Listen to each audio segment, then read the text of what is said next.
These my dollars make it hurt.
These my dollars make it hurt.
Alongside Martin Kelly as we get ready for the Jaguars taking on Hillcrest in this Region 4 matchup. Martin, we'll start with West Jordan. They've had a tremendous year, 4-2, 3-0 in region. They're looking to keep it rolling tonight. Yeah, they're off to a good start in region play to begin the season. They're looking to get ready for the playoffs. They're trying to get into playoff mode. It's still a little bit early to get into that mode, but they're moving towards that goal. 4-2. Their coaches, we talked to them a little earlier today. They said, hey, we're going to try to hang 56 on these guys. We're going to try to shut them out and walk away with a goose egg on the board. So, you know what? That mentality is a business mentality, and at home it's the best thing. Meanwhile, the Huskies, 1-5, winless in region so far. They're coming off a rough game against probably right now the best team in the state as far as we've seen. Absolutely. A 79-14 loss to West. What do the Huskies have to do to get back on track? Tonight, they got to play better defense. Just last week was just disastrous on defense all around. Giving up 11 touchdowns total, 9 on the ground, 2 in the passing game. They gave up nearly 40 points before the end of the half. They just have to play better defense and have to get to their gaps and have to play their man zone defense a little bit better, and honestly give their offense a chance to stay on the field, because this is going to be an interesting matchup, Jordan. We have a right-hander for West Jordan, and we have a left-hander for Hillcrest. So we have different styles of how to throw the football tonight and how to run the offense. So this is going to be an interesting matchup to see between these two teams. Yeah, you have Aiden Dunn, the senior, 6'3", 200 pounds for West Jordan. He's been good this year, and he'll look to keep it going tonight. Meanwhile, Kavan Houston over for the Huskies as we get you ready for Friday Night Lights on ESPN The Fan. And we'll keep it here for just a minute. Look, I was gonna, you got to put a caveat out there for Hillcrest. West Jordan's put a lot of, or excuse me, West has put up a lot of points on a lot of teams this year. Yeah, it was. I looked at West's schedule. They've been putting up more than 40 points per opponent, and they've just been on a roll all season, Jordan. They cannot stop offensively, and they did not hesitate at all to score against Hillcrest at their homecoming game. It was already like 24-8 by the time it was 5 minutes into the first quarter, so it was a little bit rough to watch that game. But tonight, obviously, a good crowd on hand today here at West Jordan Stadium. We got a good one here. The sun is setting in our eyes right here. We get to at least see the scoreboard, so it's going to be a good one. Well, let's take a quick break. We'll come back with kickoff after this. It's West Jordan and Hillcrest on 103.9 and 98.3 The Fan. When the going gets tough, the tough are already up and going. Because when the only way is through, you go boldly into the task at hand. With the right tool to accomplish the improbable. More muscle, more hustle, more accomplished. To you, it's just another Tuesday. Because if you have the will, we have the way. Accomplish more with a Bobcat loader or excavator. I feel like nobody does pizza like we do pizza. We started making pizza out of our wood fire oven, back of a fire truck. It seems like that's what everyone needs.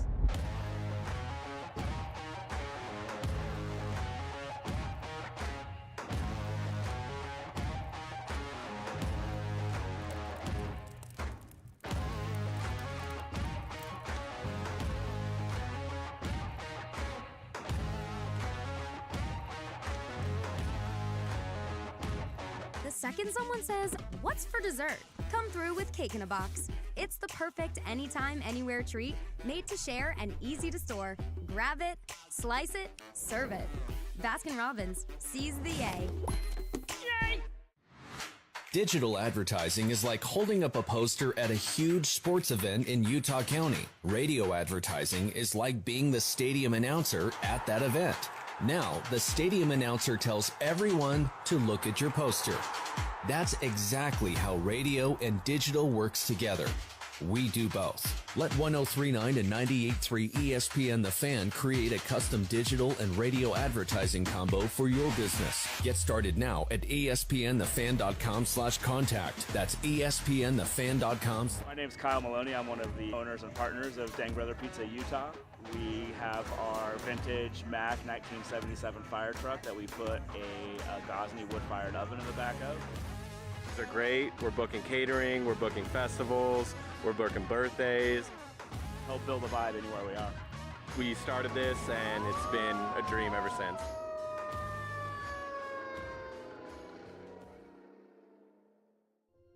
Every season, every game, every mile.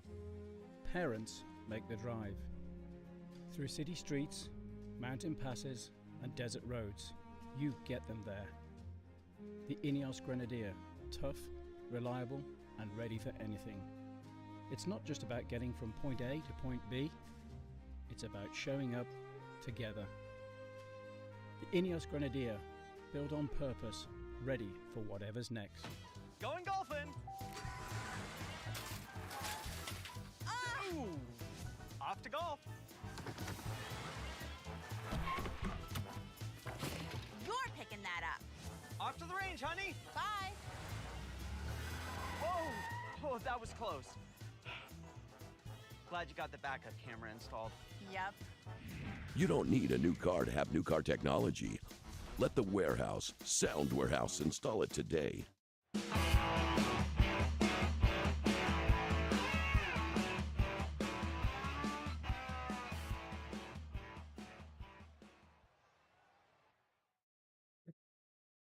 Welcome back to West Jordan, where the Jaguars are preparing to kick off to the Hillcrest Huskies in a Region 4 matchup. Aaron Hunt will kick it away, and back to receive is Kobe Batimana for the Huskies, standing at his own 12-yard line. Thank goodness the sun fell down finally. We are staring west right into that setting sun behind the Ochre Mountains. Is that what they're called?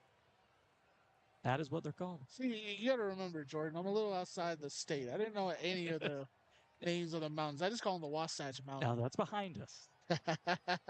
Don't ask me to spell ochre. So here we go. The 4-2 Jaguars to kick it away.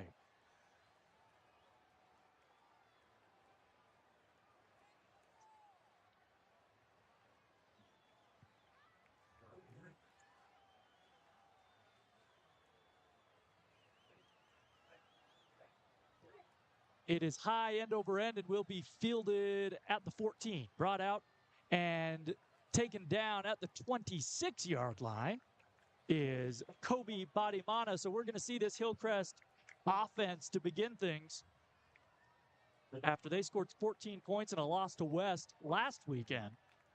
And I think, Martin, it's important for this Husky team to get off to a fast start against West Jordan. Absolutely. They got to score quick, and they got to start with, just running the ball and getting their quarterback outside. He's got a great ability to run, make plays happen on his feet, and scramble outside. He's a left-hander. He's got quickness. So if they can just have him ease outside the pocket and find a way to get his legs involved, he'll be really good tonight. But that's the big key for them.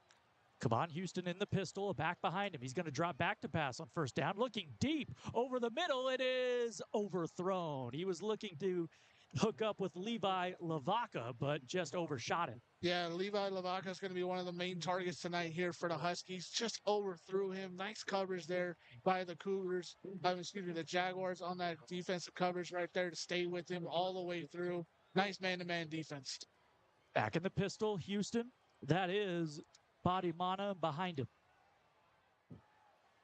Takes it, gonna give it to Badimana, who's gonna be hit for a loss of 1 or 2 on the play. So that's gonna set up a third down and long. Yeah, the Jaguars defense coming out strong tonight so far. First, they had the defensive coverage on the pass play, and then they got inside that offensive line against the Huskies right there and were able to get him down to the ground real quickly. Nice defense so far by the Jaguars. Yeah, nice job by Nella Tupola, the junior, getting the tackle. Now play action, rolling out to the left. Houston running out of room. He lets one fly, and it is incomplete. That one just kind of throwing it away, and Hillcrest will go 3 and out on their first possession. Yeah, Houston can't do that.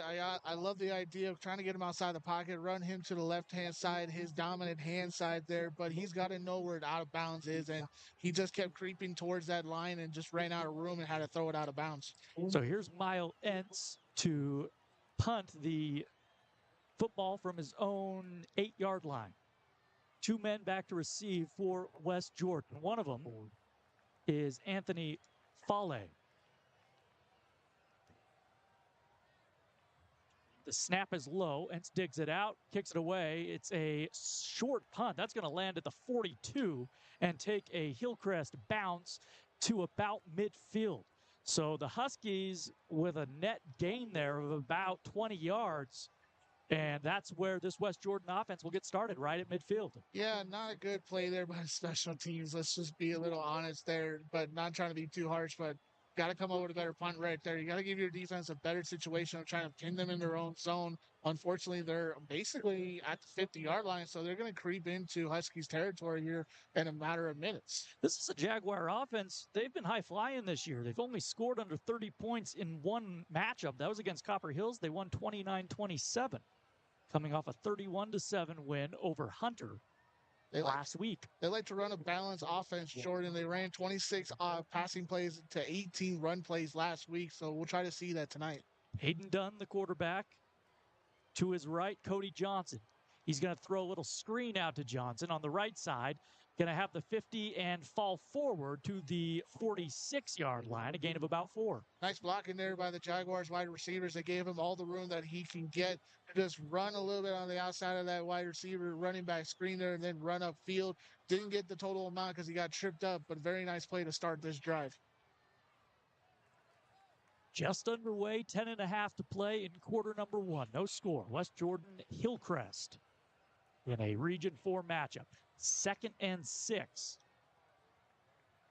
Dunn in the shotgun. I believe that's Johnson to his left. Check that. That's Tyson Dunn. Back to pass. Aiden Dunn rolling to his left, looking, plenty of time, throws to the sideline, caught out of bounds though. So that was Fale again on the reception, but could not stay in bounds, brings up a 3rd and 6. That was a great idea by Aiden Dunn to go to his second or third read there on that left-hand side there. He just waited too long and let him so far out of bounds that when he did catch him, he landed out of bounds and could not come up with it on that play there. Just got to be a little more patient with the passing timing on that. Jordan, you know you're getting a little bit older when you see everyone looking at a score or a play sheet instead of huddling up and talking about a play. Trips to the left. Going past your prime. Ready, man. Now Dunn looks over at the sideline. And West Jordan's going to be forced to take a timeout. So Ron Halbert came running over to the official on the sideline, and West Jordan will burn their first time out here on 3rd and 6. Yeah, I don't know if they were running down the play clock or not. They're reading their cheat sheets right there, and I don't think communication was perfect with the signal. So got to figure out something like that on the sidelines. So 3rd and 6, we'll see what they do here, and ball at the Hillcrest 46-yard line, and we'll see if this is 4-down territory for West Jordan tonight. They've been aggressive this year. That would be a gutsy one on the first drive. A 3rd down and 6 here to start. They got to reach the 40-yard line to continue to drive here. So it would be an interesting call to begin with, but it wouldn't be totally out of bounds to see whether it would work off the first drive. You know Hillcrest offense is struggling, so your defense, if they go back out there, you know you'll be able to get a stop and won't be in terrible field position if you force them into a punt. West Jordan in the light blue unis tonight, tops and bottoms with the black helmets. Hillcrest in the all-white with the black helmets and green accents. So here we go, 3rd and 6. Aiden Dunn, the senior, in the shotgun. Cody Johnson in the backfield. They are going to give it to Johnson on 3rd and 6, and he has the first down and more. He takes it all the way down to the 36-yard line, and it's a first down, West Jordan. Nice run up the middle there for the Jaguars right there. Cody finding the hole, doing a little dibble-dabble to find some more cuts and get the first down for the Jaguars. Really nice run there, Jordan. The Jags go trips to the left here. They like to run trips one set. They like to run it on the left and right-hand side. You're going to see that a lot tonight. And they're running it on the far side, ball on the right hash. Dunn takes the shotgun snap. He is going to give it to Johnson, who is going to get taken down at the 40, make that about the 36. Didn't get much there. Yeah, no, Hillcrest wasn't fooled by that. They set up the trip bunch to the other side of the field there to try to bring that strong side to make the defense a little switch. That weak side defense for Hillcrest held down the line right there and is able to stop them for no gain. Nice stop there by the Hillcrest defense. So he doesn't get any. 2nd down and 10. Hillcrest, if you're just joining us, went 3 and out on their first possession. West Jordan with the ball now in Husky territory. Again, trips to the left. One man on the right side. Shotgun snap to Dunn. Back to pass. Looking. Plenty of time. Throws over the middle and overthrows his intended wide receiver, Julian Valenzuela. He was well covered by that Husky defensive, the back end of that defense. Yeah, Julian Venezuela is going to be another main target tonight for the Jaguars right there. Aiden had him. He was in the middle of the coverage right there. About 3 or 4 Hillcrest Huskies were right there to hit him, but he just slung it right over his head. Didn't give him a real opportunity to jump up and get the ball. So a missed opportunity there for the Jaguars to try to score and get into red zone territory. So a 3rd and 10 for West Jordan. Back to pass. Dunn looking. Steps up in the pocket. Rolls to his left. Directing traffic now. Fires one to the back of the end zone. Caught! Touchdown! Jaguars! He found Porter Creasy in the back of the end zone in the corner. And West Jordan, a big play, and they lead it 6-0. Nice long crossing route there by Porter Creasy. Again, another name we're going to mention tonight on this Jaguars offense. He just led them all the way almost to the corner of the end zone there. Aiden escaping the pocket a little bit, biding some time, threw it right on the dime there. Very nice catch by Porter Creasy to get the first touchdown of the game. Point after is up. It is good off the foot of Aaron Hunt. It is 7-0 Jaguars after the 36-yard reception in the end zone. And that's the Huskies. That hurts it, Mark, because they put them in a very manageable 3rd and 10 defensively. And Dunn just went over the top. That was impressive. Pretty.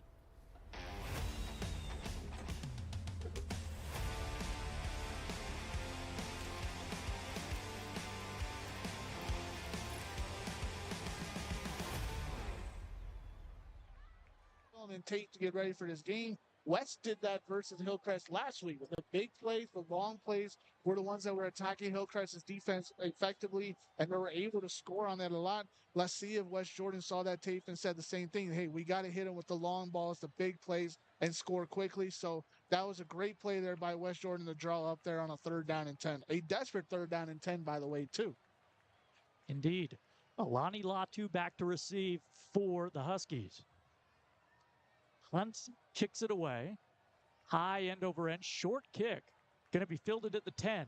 Brought out by Latu around the right side and taken down at about the 26-yard line. And that's where the Huskies will get started and try to respond after West Jordan puts up 7 on their first drive. Yeah, the Huskies have to respond on this drive. They have to come up with something different that they started with. They were a little pass happy on their first possession here. Let's see if they run the ball a little bit, slow down the tempo, control the clock a little bit and in this possession right here, because I think that's exactly what they should do. If they get into a pass happy, like back and forth type game, I don't know if they're really sustain that. 2 wide receivers split to each side, ball on the right hash. Houston in the pistol. Now sends the back out to the left. He's going to throw a little flare out there to him, and he has it. Up the right sideline, little wheel route. And he's to the 50, 40. He may be gone. 10, 5, touchdown, Huskies. Well, I was wrong. I said that they should have slowed the tempo down, run the ball a little bit. They throw a running back screen out there to the left-hand side to their top running back, and he just runs down the sideline, has enough speed. We saw the free safety for the Jaguars try to run him down before he got to the end zone there, and just a late opportunity to tackle him and missed it. What a great response there by the Huskies there to make this a 7-6 game. Really, really great job there by the Huskies. Kobe Badimana went more than 70 yards for the TD. The PAT is up and through, and we are tied at 7. Just a little wheel route and a perfect pass by Houston with a lot of touch. And the Hillcrest Huskies do indeed answer. I think that is significant, Martin, after giving up that drive, or giving up that touchdown, I should say, on the opening drive. Absolutely. There, you can see the Jaguars on the sideline. They're frustrated. They didn't want to give up that big play to start that drive there. They wanted to contain them, keep the goose egg on the board 0, and unfortunately they gave that up. We talked to the coaching staff beforehand. They said, man, these guys have never been shut out all season. They continue to fight. They want to score. They want to put up points on the board. So evidently the Huskies came out and said, we're not going to get shut out tonight. We're going to put some points on the board. We are going to respond. And what a response they had on their second possession. So now the Jaguars get the ball back as Miles Entz prepares to kick it away from the 40. You know, Jordan, I'm always interested in when these fan bases come out with their styles. Very nice style tonight by the Jaguar fans. It is. The 2 back for the Jaguars. They're fighting over that reception. Taking it, though, is Moala, and he has a little crease around the edge. Now he's going to cut it back to the middle of the field. He's to the 35, cut it up the middle, and he'll be taken down at the 38-yard line. What a return by Owapo, I beg your pardon. Yeah, they were fighting for it on the 4-yard line. They were trying to decide who was going to get the ball in. He ran to the right-hand side, then made a cut to the left, found an open crease there, ran down that way to try to get to the sideline there. Nice job by him to gain those yardage back, because I think he would have been tackled at about the 25, and now they're at the 34.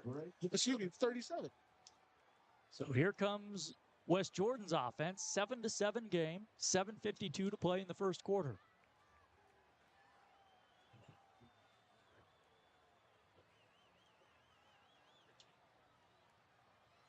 Happy Gilmore by the Jaguars fan base tonight, the school fan base.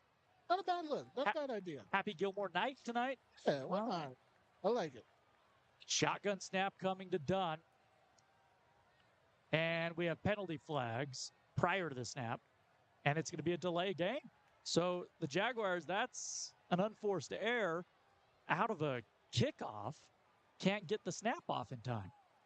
Yeah, just like Happy Gilmore, you can't make mistakes, man. You gotta stay clean on the greens. And tonight, first penalty of the night there, Jaguars. That's gonna cost them 5 yards.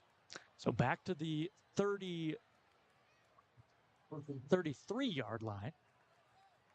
1st and 15. 2 wide receivers to each side. Back to pass is done on 1st down. He's looking deep, has a man. It is just overthrown. He wanted Jaden Giles, had nothing but green grass in front of him, but he overshot him. Yeah, he overshot him by a yard or 2 at least. That was the most open wide receiver we've seen since last week when we covered Roy. I can't remember who we covered last week. My apologies. But the point is, just a missed opportunity there by the Jaguars. You got to hit the long ball there. Again, they're trying to attack the long balls and trying to attack the secondary of Hillcrest. 2nd and 15.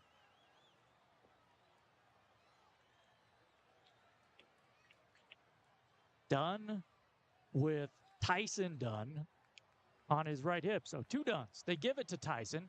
He will be tackled near the line of scrimmage. A nice job by that Husky front. It's going to bring up a 3rd long. Yeah, the Huskies defensive line are coming strong tonight. They're not going to allow this running game of the Cougars to get ahead of themselves.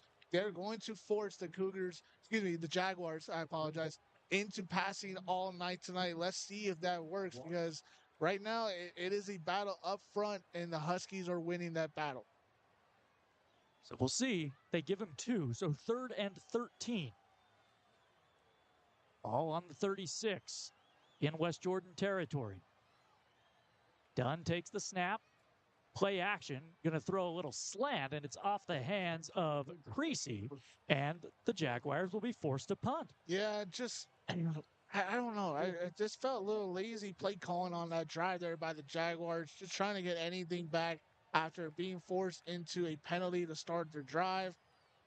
Not a good response there by the Jaguars whatsoever. Let's see what their defense can come up with. Yeah, conversely, a nice job by Hillcrest. Absolutely. Their defense showed up and came up with a big stop here. Let's see if Hillcrest can respond to that and feed off of that energy.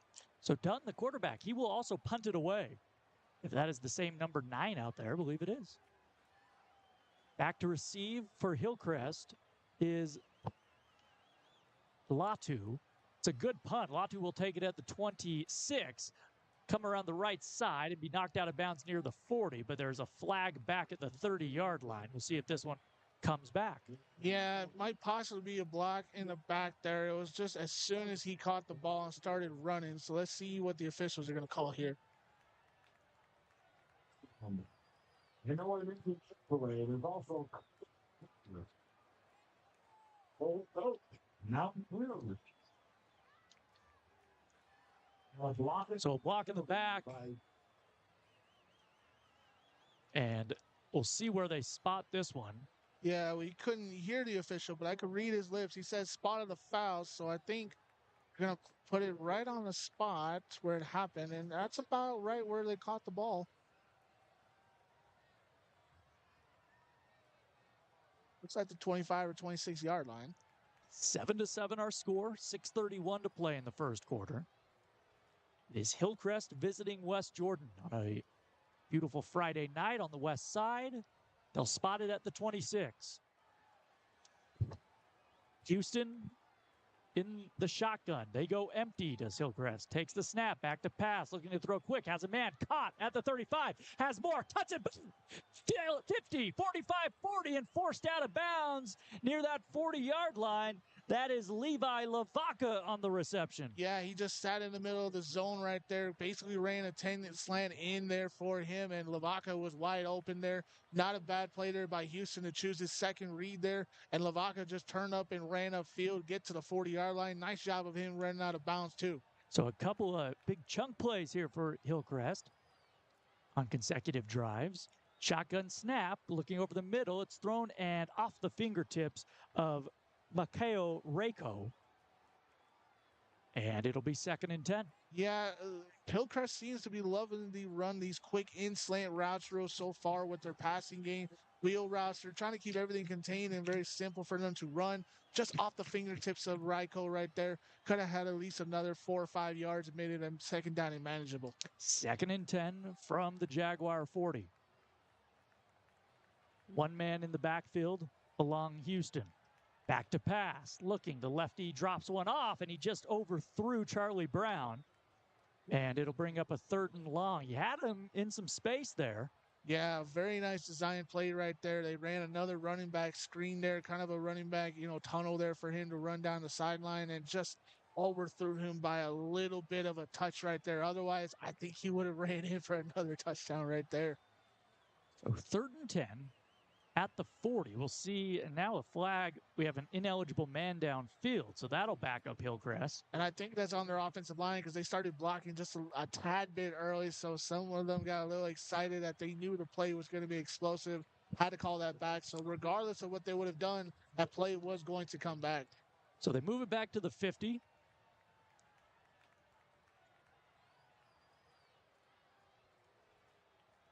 And it's a costly one to come back 10 yards. They're basically back at the 50 yards.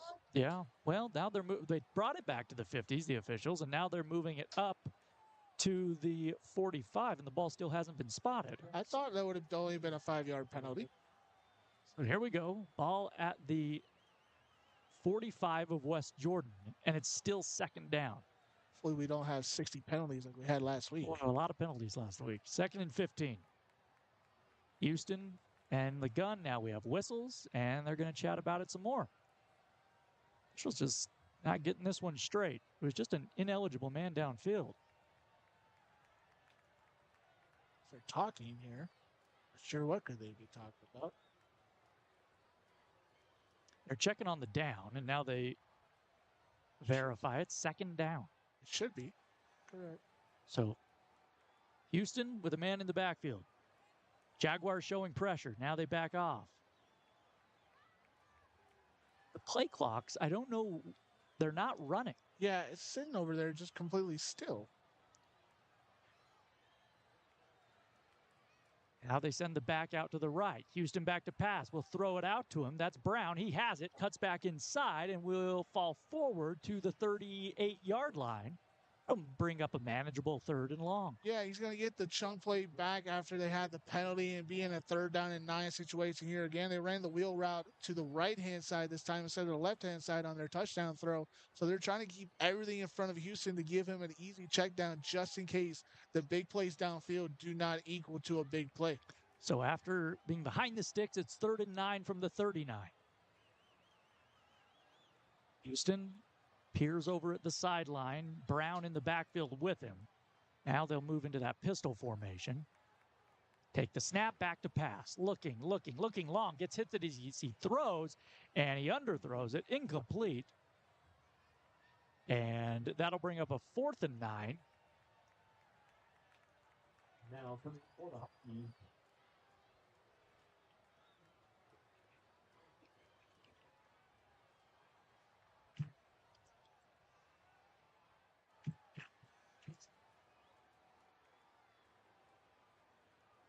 So with 6:05, 4th and 9, they're going to go for it, it looks like.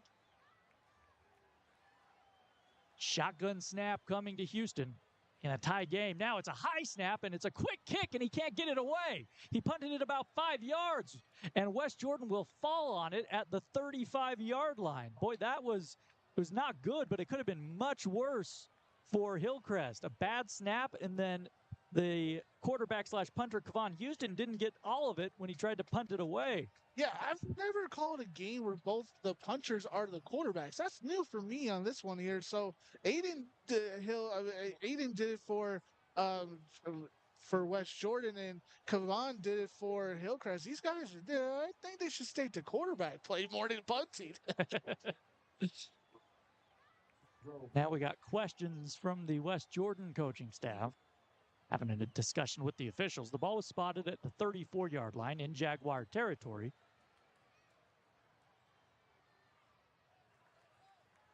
.5:59 to play in quarter number 1. 7-7 our score.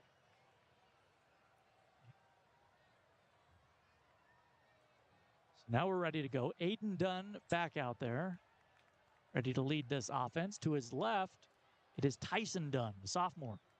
Now, low snap, they'll give it to Tyson, and he will get hit at the 35, spin away, make his way to the 40, still on his feet, and taken down at the 45-yard line. Good for a first down. Nice job making something out of nothing out of something there. As I get my phrase there mixed up there. Very nice job for his cuts in.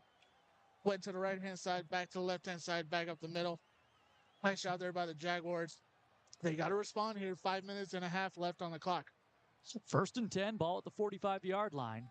And this is not an offense that goes fast. They're deliberate. They take their time. They don't really huddle. They just peer at the sideline, get the signal.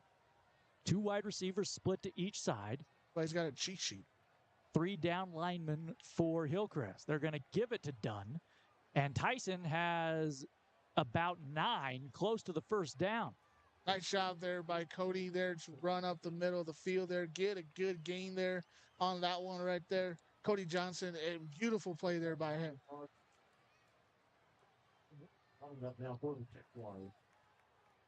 So 2nd and 1.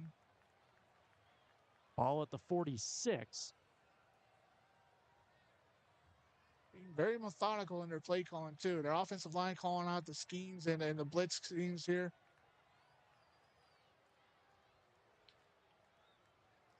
Now they'll throw. They have a man caught at the 30 and taken down at the 20-yard line. That is Valenzuela. Nice streaking route up there by Venezuela. Nice play there by Venezuela to get the Jaguars offense up the field. Along with the number 11, Levi Lavaca. So 1st and 10, ball in the red zone.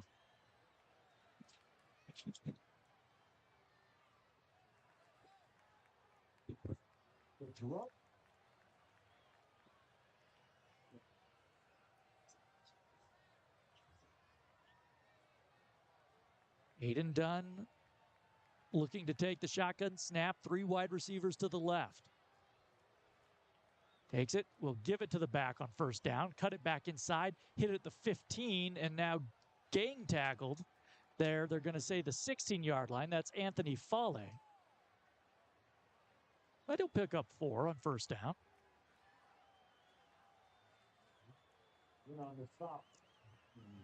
Moroni Mahe credited with the tackle.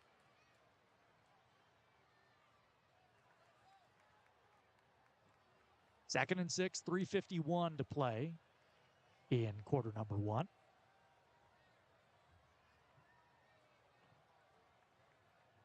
Dunn surveys the defense, takes the snap, back to pass, looking under pressure, throws over the middle. It is caught at the 10, 5, touchdown. Porter Creasy in for the 2nd time tonight, and West Jordan takes the lead. That's a quick in-cutting slant, and West Jordan retakes the lead 13-7 as we have the PAT pending.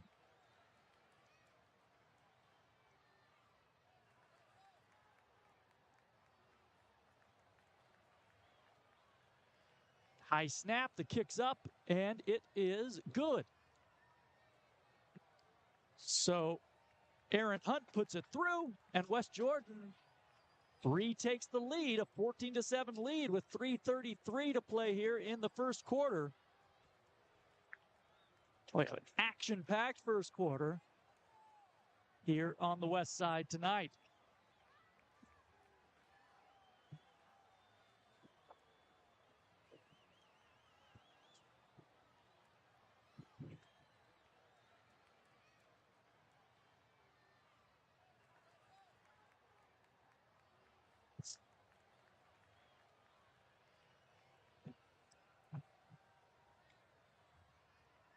So Hillcrest will try to answer here.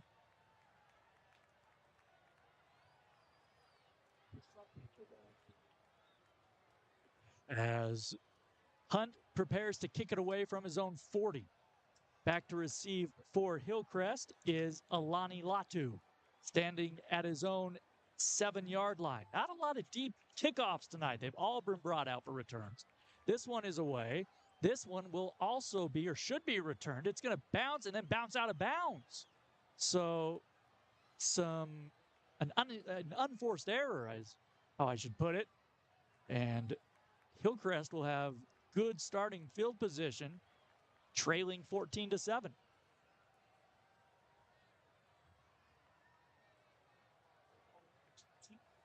.327 to play here in the first.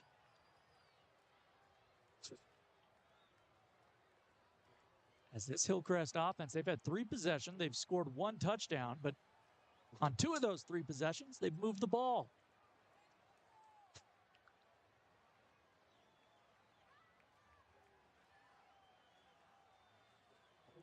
Houston in the pistol. Charlie Brown behind him. Jaguars bring pressure. Houston flushed out to the left. He is looking to throw it. Steele near the numbers, running out of room. Now he'll run up the sideline and run out of bounds. He maybe gets 1 or 2 on the play. Yeah, nice job there by Houston to buy enough time there to try to see if he can find something downfield. He almost had number 11 there, Lavaca. Should have thrown it to him because he was past the line of scrimmage, behind the sticks.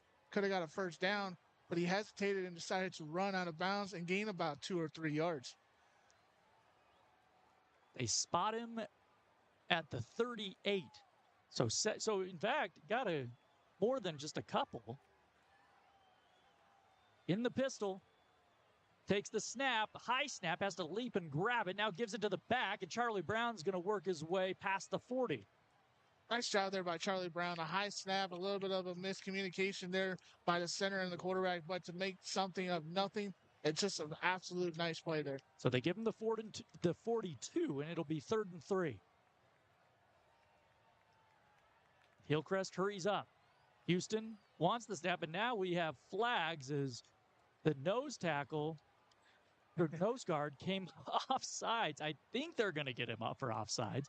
Knock the center down. Indeed, they will, and that's a mistake from West Jordan because that's a 5-yard penalty, and now it's a first down for Hillcrest. Yeah, so far, West Jordan is the one that's shooting themselves in the foot. That's 2 penalties I've already had in this first half, and 2 costly ones there. Not in a scoring way, but still can't give free plays and free yards to Hillcrest, who are trying to mount a response here. Shotgun snap, high again. Houston pulls it down. He's going to run up the middle, has some yardage, and he will dive to the 39 of West Jordan. Check that, make that the 44, I beg your pardon. Either way, close to a first down, and it'll be 2nd and short. Yeah, West Jordan saw that. Creasy saw that. He wanted to throw it out again to those wheel routes that they keep trying to throw on the outside of there for Houston to check down to. And Houston saw that too and decided to keep the ball and run up the field there and get himself into a good 2nd down and 1 situation for this Hillcrest offense. 2nd and 1. Snap to Houston. Back to pass. Looking, plenty of time. He's going to look deep, and little miscommunication with Alani Latu. He throws it well over his head. Yeah, the Jaguars defense there had mislaps. They had him running down the sideline there, and it looked like he was running a post out route there to go towards the sideline. Houston just with a little bit mistiming there. Otherwise, if he connected with him, that would have been a very big gain. So 3rd and 1. So the Huskies come up with it on a short down situation. Just 3 down linemen. Now they bring 4 up for West Jordan. Houston peering over at that sideline. In the pistol with Brown behind him. 2 wide receivers to the right. Ball on the left hash. Now he sends Brown out in motion. Back to pass on 3rd and 1. Under pressure, and he gets sacked. Taken down at the 47-yard line. That's what you couldn't have if you're Hillcrest. West Jordan brought the pressure, and they took him down. Yeah, nice job there by the West Jordan Jaguars defense. They brought it late there. They line up in this 3-man front, and then they blitz with the outside linebackers there. And just a phenomenal job there by the Jaguars defense. Let's see what the Huskies can come up with. They're going for it on 4th down here, or possibly punt. 4th and 8, Houston in the gun. We'll see if he decides to punt it here. Nobody back for West Jordan. They do give him the 49 in his own territory. He is going to roll to his right. He's going to throw under pressure. Now he lets one fly, and he overshot his man who was wide open. That's Grady Court. He had the sideline, had the first down, but Houston just under immense pressure overshot him. Yeah, he just couldn't make that play off of his back foot there. in that situation there. And unfortunately, just couldn't connect with it. If it was a good design play, roll him out to the right-hand side, get him moving on his feet there, and give him some opportunity to use his legs. And they had it, Jordan. They had it, and unfortunately, they just missed it by a couple feet. So with 1:34 to play in the first quarter, West Jordan takes over. They lead 14-7, ball on the Hillcrest 49-yard line. Look for West Jordan to go with a big play here, probably to start this drive as they try to add to their lead here before the end of the first quarter. Dunn takes the snap, back to pass, a lot of time, lets one fly over the middle and just off the fingertips of Tyson Dunn, who ran just a seam route up the middle, and he was open, but Dunn overshot him. Yeah, Tyson and Aiden Dunn couldn't connect right there, brother to brother right there, just couldn't play backyard football. He had him across the middle of the field on a seam route there, just overthrew him. Aiden has missed a couple of those throws already tonight, just those simple seam routes up the middle of the field, just timing-wise, throwing a little bit of an overthrow instead of a straight bullet to the wide receiver. So 2nd and 10. 2 wide receivers to the right, 2 to the left. Hillcrest will rush 3. Dunn in the shotgun. Takes the snap, back to pass on 2nd down. A lot of time. Throws over the middle, way over the head of the intended wide receiver, who then took a shot, and a flag comes down late. And that may be a unnecessary roughness or a targeting, I suppose. Yeah. And that was intended for Briggs Jones, and he was the man who got cracked. Yeah, well, I think that's on number 6, Andrew Diverin, for the Hillcrest Huskies there. He just unill-advised play right there. Don't need to hit the guy.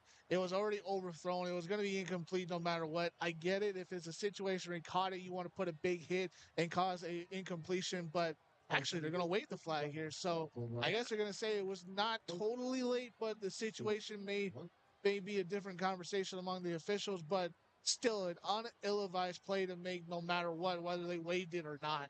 So yeah, they pick up the flag. And it's 3rd and 10.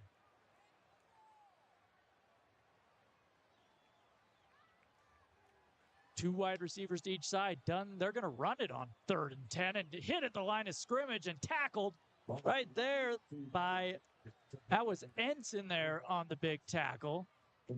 And Hillcrest defense comes up big. That was Cody Johnson on the run, and an interesting call on 3rd and 10. Yeah, I don't know if there was some miscommunication with the Jaguars offensive line there, but Entz just was completely in the backfield immediately against Cody Johnson. Never gave him a chance to get to the line of scrimmage. Nice job there by the Huskies defensive line to come up with a big stop. Now punting it away is Dunn. It is going to roll just in front of the pylon at the 1-yard line. What a punt from Aiden Dunn, and Hillcrest will be backed up at the goal line. Yeah, I get that decision to back off of it from there in that situation there. As it was Kobe Badamana there. Badamana, thank you for that help there. I get that decision to let it go, but let it bounce out to the 1. Very nice job there by Aiden Dunn after the horrible drive there by the Jaguars into force them into a deep situation. They got to go 99 yards in 42 seconds before the end of the first. Nice job there by the Jaguars.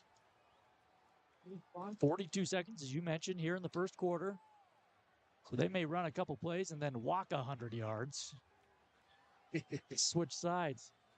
And they're going to go out of the pistol in the end zone.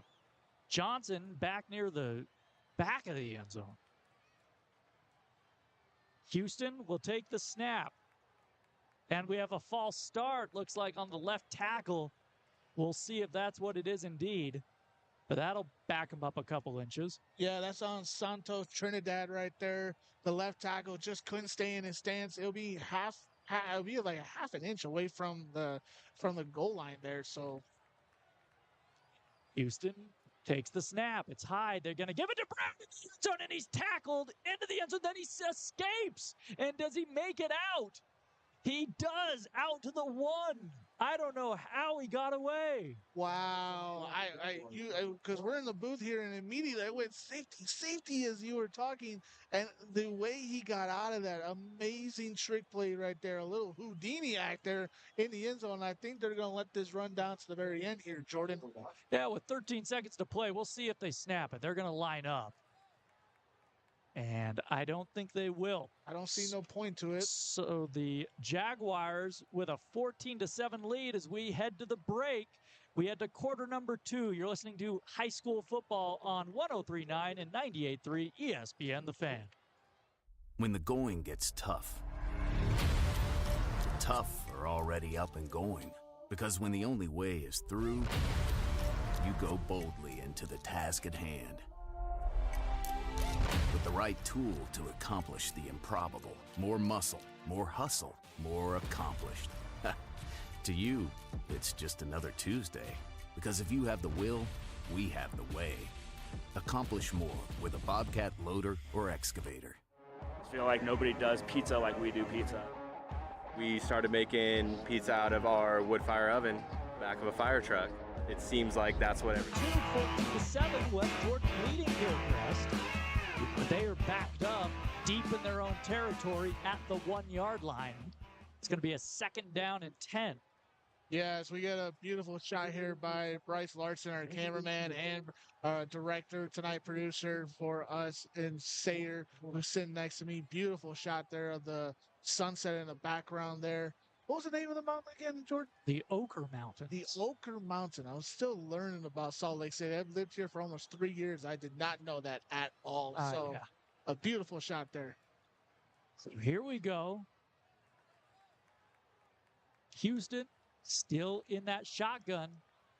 Trips to the right in his own end zone. Takes the snap. Back to pass. Under pressure. He's going to let one fly. It is over the head of his intended wide receiver, Miles Ends, and it's going to be a 3rd and 10 from the 1-yard line. And look, it's hard to follow Hillcrest. Houston has been under pressure every time he's dropped back to pass tonight. Yeah, I don't think he's had one play tonight where he's been able to comfortably stand in the pocket and throw from his feet. He's had to throw off his back foot all night. And again, you're going to see the Jaguars bring pressure again. On 3rd and 10 from his 1. Houston with a hard count takes another high snap back near that back line of the end zone. Now it's going to throw a deep ball. It is underthrown, but a flag comes out. Oh, we're going to have a pass interference, it looks like. And that is on Valenzuela. That is, or I beg your pardon, Halen Warner. That's a tough call. Yeah, that was Lavaco running down the sideline there. I feel like he kind of leaned in on the DB there for the Jaguars and forced that pass interference call to be called there. I don't think it was so severe enough to call it. A little ticky-tack there, in my opinion. But nonetheless, that gives the Huskies a chance to get out of their own end zone and move up forward after they were pinned pretty far in. So I think they're going to be at about the 15-yard line here. That's a huge break. So put them at the 16. You're exactly right. And it's 1st and 10. They get out of the shadow of their own goalpost. Let's see if the Huskies can go on a long drive here, eat some of this clock, and tie this game up. That would be the best idea for them, not to give the ball back to the Jaguars on any quick plays. Jaguars showing pressure again. 3 men up front, 3 linebackers. Back to pass. Houston looking, has some time this time. Throws it over the middle, but Entz never looked back for the ball. Got knocked to the turf. He wants a flag, and he won't get it this time. Yeah, the Jaguars keep showing this like fake pressure. They run up to the line trying to force the Huskies offensive line to jump to get a false start motion. They don't get that, and then they back out of it. And then as soon as the ball is snapped, they run towards that offensive line to force that and get their blitz in. So it's working sort of, but it's putting enough pressure on Houston that his passes are very inconsistent tonight, and he's just missing a lot of easy reads and passes. Brings up a 2nd and 10. Hillcrest deep in their own territory. They started this drive at their own 1-yard line. And they're going to have to hustle here. They're going to have a late substitution. And again, we don't have, the play clocks are not working in the end zone, so we're not sure exactly what the play clock is at. Back to pass. Houston again leaps for that snap. He's going to get hit in the backfield, though, and taken down for a sack. Back at the 10. Yeah, it looks like it's number 50 again. Number 50 for the Jaguars there. His second sack of the night so far in this first half. Just a nice blitz off the edge there for him. And again, Houston not having enough time back there in his own pocket, having to make a quick decision, and then having to sit there with the ball in his hand. So now another 3rd and 10. Or I beg your pardon, this should be a 3rd and 15 or so. Back to pass, Houston rolling to his left, looking downfield. It is caught for a short gain. He gets back in front of the sticks, but that's about it. And Hillcrest is going to have to punt this ball away. After they got that pass interference, it looked like there was a little life with this Huskies offensive drive. And unfortunately, this Jaguars defense for West Jordan came up with a very smart scheme on the last 4 plays to force them to punt this ball. Let's see where it's going to land here because West Jordan's going to have really good field position here. Fale back to receive for West Jordan. Creasy back to receive as well. Fale at the 49, Creasy at the 41. As Entz prepares to punt it away. Standing on the 1-yard line. Has it. Now he's going to throw. It's a fake punt. And it is caught right near the sticks. And just as he hits the ground, the ball drops out of his grasp, and the Huskies turn it over. They run a fake punt deep in their own territory, and they can't come up with the first down. What a gutsy call, Jordan. They came up with a good call design right there. Get the ball right to the line of sticks right there. See if you can get the first down. And unfortunately, it just slips through the hands of the wide receiver right there. Otherwise, it would have been a good challenge to see whether he got the first down or not. But this gives the Jaguars a great field position here for West Jordan to see if they can score. Well, it was a heck of a play call because you're right. He was right at the sticks. Boy, that was gutsy. That was as gutsy as you can get. I think that's something that Hillcrest thinks they got to do tonight. They have to be really aggressive to beat this West Jordan team. But now the Jaguars have the ball at the Huskies 17. 10:22 to play in the half. 14-7 West Jordan. Dunn in the shotgun. Going to bring a man in motion. Give it to him. Around the edge. To the 15. Has some room. One man to beat. 5. Touchdown. West Jordan. They cash in. Just like that. It was Julian Valenzuela. Nice shot there by Julian Valenzuela there to grab the wide receiver. Little sweeping route there. Jet sweep is a beautiful design there. Nice blocking there by the Jaguars offense to get into the end zone. One play. All it took for them to go up 13 here and possibly going to go up by 2 touchdowns over the Huskies. Well, we will remember that. That's a heck of a swing. A fake punt standing at his own goal line for the punter. They can't get the first down, and on the next play, West Jordan scores. So now to kick the extra point, Aaron Hunt puts it through, and it is 21-7 Jaguars. That touchdown brought to you by Baskin-Robbins. Football season is here, and the Utah ESPN Radio Network is getting you ready with 31 days of football presented by Baskin-Robbins. Tune in daily for the best coverage of the NFL, college, and Utah area high schools. It's 31 days of football presented by Baskin-Robbins on your home for football, ESPN. Sip into that refreshing island life with bold and spicy flavors, real juicy fruit, and a new twist you can't resist. Get on island time with refreshing bevs at Baskin-Robbins. West Jordan's lead over Hillcrest. Beautiful shot there by Bryce Larson, who's fanning the camera outside. He's a trooper there to be standing outside. What a trooper on this 72-degree evening. I'm sure it's brutal out there. You know what's more impressive, Martin, is Bryce is not only running the camera, he also has TCU Arizona State on the phone right there. He's multitasking. You got to keep up with the Big 12 standings. Speaking of college football, we got 2 good ones for state of Utah. Utah versus West Virginia and BYU versus Colorado tomorrow. This kickoff sails into the end zone, and we will start at the 20. So Utah State will be in action. They're going up against Vanderbilt tomorrow. 3 good games. You can hear whether Bryson Bianucci 7-10, Scott Mitchell 1-2 on the Fan every weekday, talking about all the local schools. So This feels like a big drive for Hillcrest. Mark. Absolutely. This is a serious drive for them. They're down already 2 touchdowns, kind of already a little bit, not even 2 minutes dead into the second quarter, and you're already down by 2 touchdowns. They got to answer on this drive. Houston takes the snap. He is going to give it to Brown, who's tackled in the backfield. Somehow he stays on his feet, though, and churns those legs, and he'll get a couple. Nice job there by Brown. He went a little under there, tried to attack the defensive line straight on and got a couple yardage there for the Huskies offense. This offense has got to do more than just that. They got to find a way to score. Well, I'll tell you this, Brown, he does talk about yak yards. He doesn't go down easy. It's impressive. 2nd and 8, they send Brown out in motion. They throw to him out there on the edge, and he can't haul it in. He may have heard some footsteps. There were some defenders ready to make the hit. So that'll bring up a 3rd down, as right there was Austin Fale for West Jordan. Yeah, and that's one of the few times Houston's had enough time there to set his feet and make the throw. Again, they throw these wheel routes. And again, I believe you're right. Brown heard a couple footsteps and got a little anxious, took his eyes off the ball, and just dropped it right out of his hands. So 9:37 to play in the half, 21-7, West Jordan leading Hillcrest. 2 wide receivers split to the left, 2 to the right. Houston with the hard count, and I think he got one of the Jaguars to jump off sides for the 2nd time tonight. We'll see. Flag down. Indeed he did. Offsides on that hard count in the gun. So that makes 3rd down very manageable for the Huskies. Yeah, the Jaguars like living on the edge here. They love this, rush up to the line, force these blitz looks to see whether they're going to adjust or not. And, when you have those type of situations, you got to call it. 3rd and 3.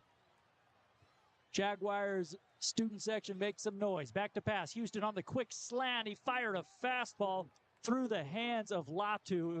It was an accurate pass, but just a little too hard for Latu to handle. I wonder if Houston plays second base or third base of baseball. He just has an arm. He slings it in so fast. Now, it's great for football but you got to get that little accuracy touch on it as well. And it's like he's throwing a hard pass over to first base, trying to get it out. So Entz into punted away from his own 18. Back to receive is Fale, standing at his own 46. The punt is up. It is end over end. It's going to hit down at the 45 and roll to the 40 of the Jaguars, and that's where West Jordan will start this drive. For 1 second there, I thought it hit a Jaguar player as it was going towards out of bounds. I thought there was going to be a scramble for the ball there. Unfortunately, it just landed out of bounds. I don't think anybody paid attention to it. Let's see what the Jaguars do on this next possession here. Yeah, they'll give them the 39. Gives us a chance to remind you that high school football brought to you by Intermountain Bobcat, located in Orem, Ogden, and Salt Lake City. Intermountain Bobcat, helping homeowners and contractors conquer their projects since 1995. So West Jordan with a 14-point lead here in the second quarter, trying to extend that advantage. Huskies defense has got to come up with a stop here. They got to respond. Trips to the right, done in the shotgun. Back to his left. He's going to play fake, look over the middle. So much time. Throws over the middle, and it's picked up.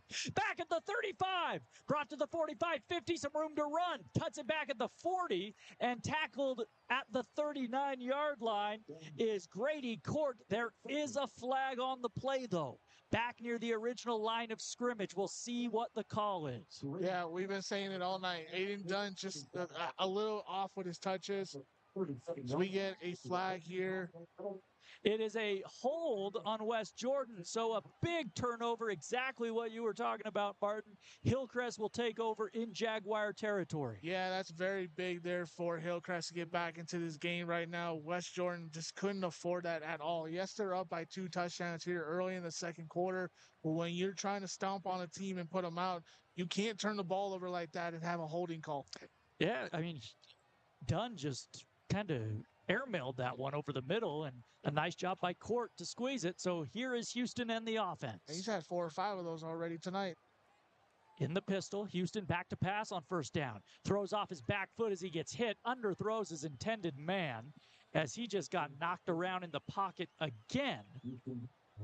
And that was intended for Levi Lavaca, once again his favorite target. But boy, Hillcrest has to find a way to give their quarterback a little bit of time back there. Seriously, forget about ice bags. He's going to need an ice bath tonight because he is getting hit every single time he is back there. No matter if it's a run or a pass, he's taking hits.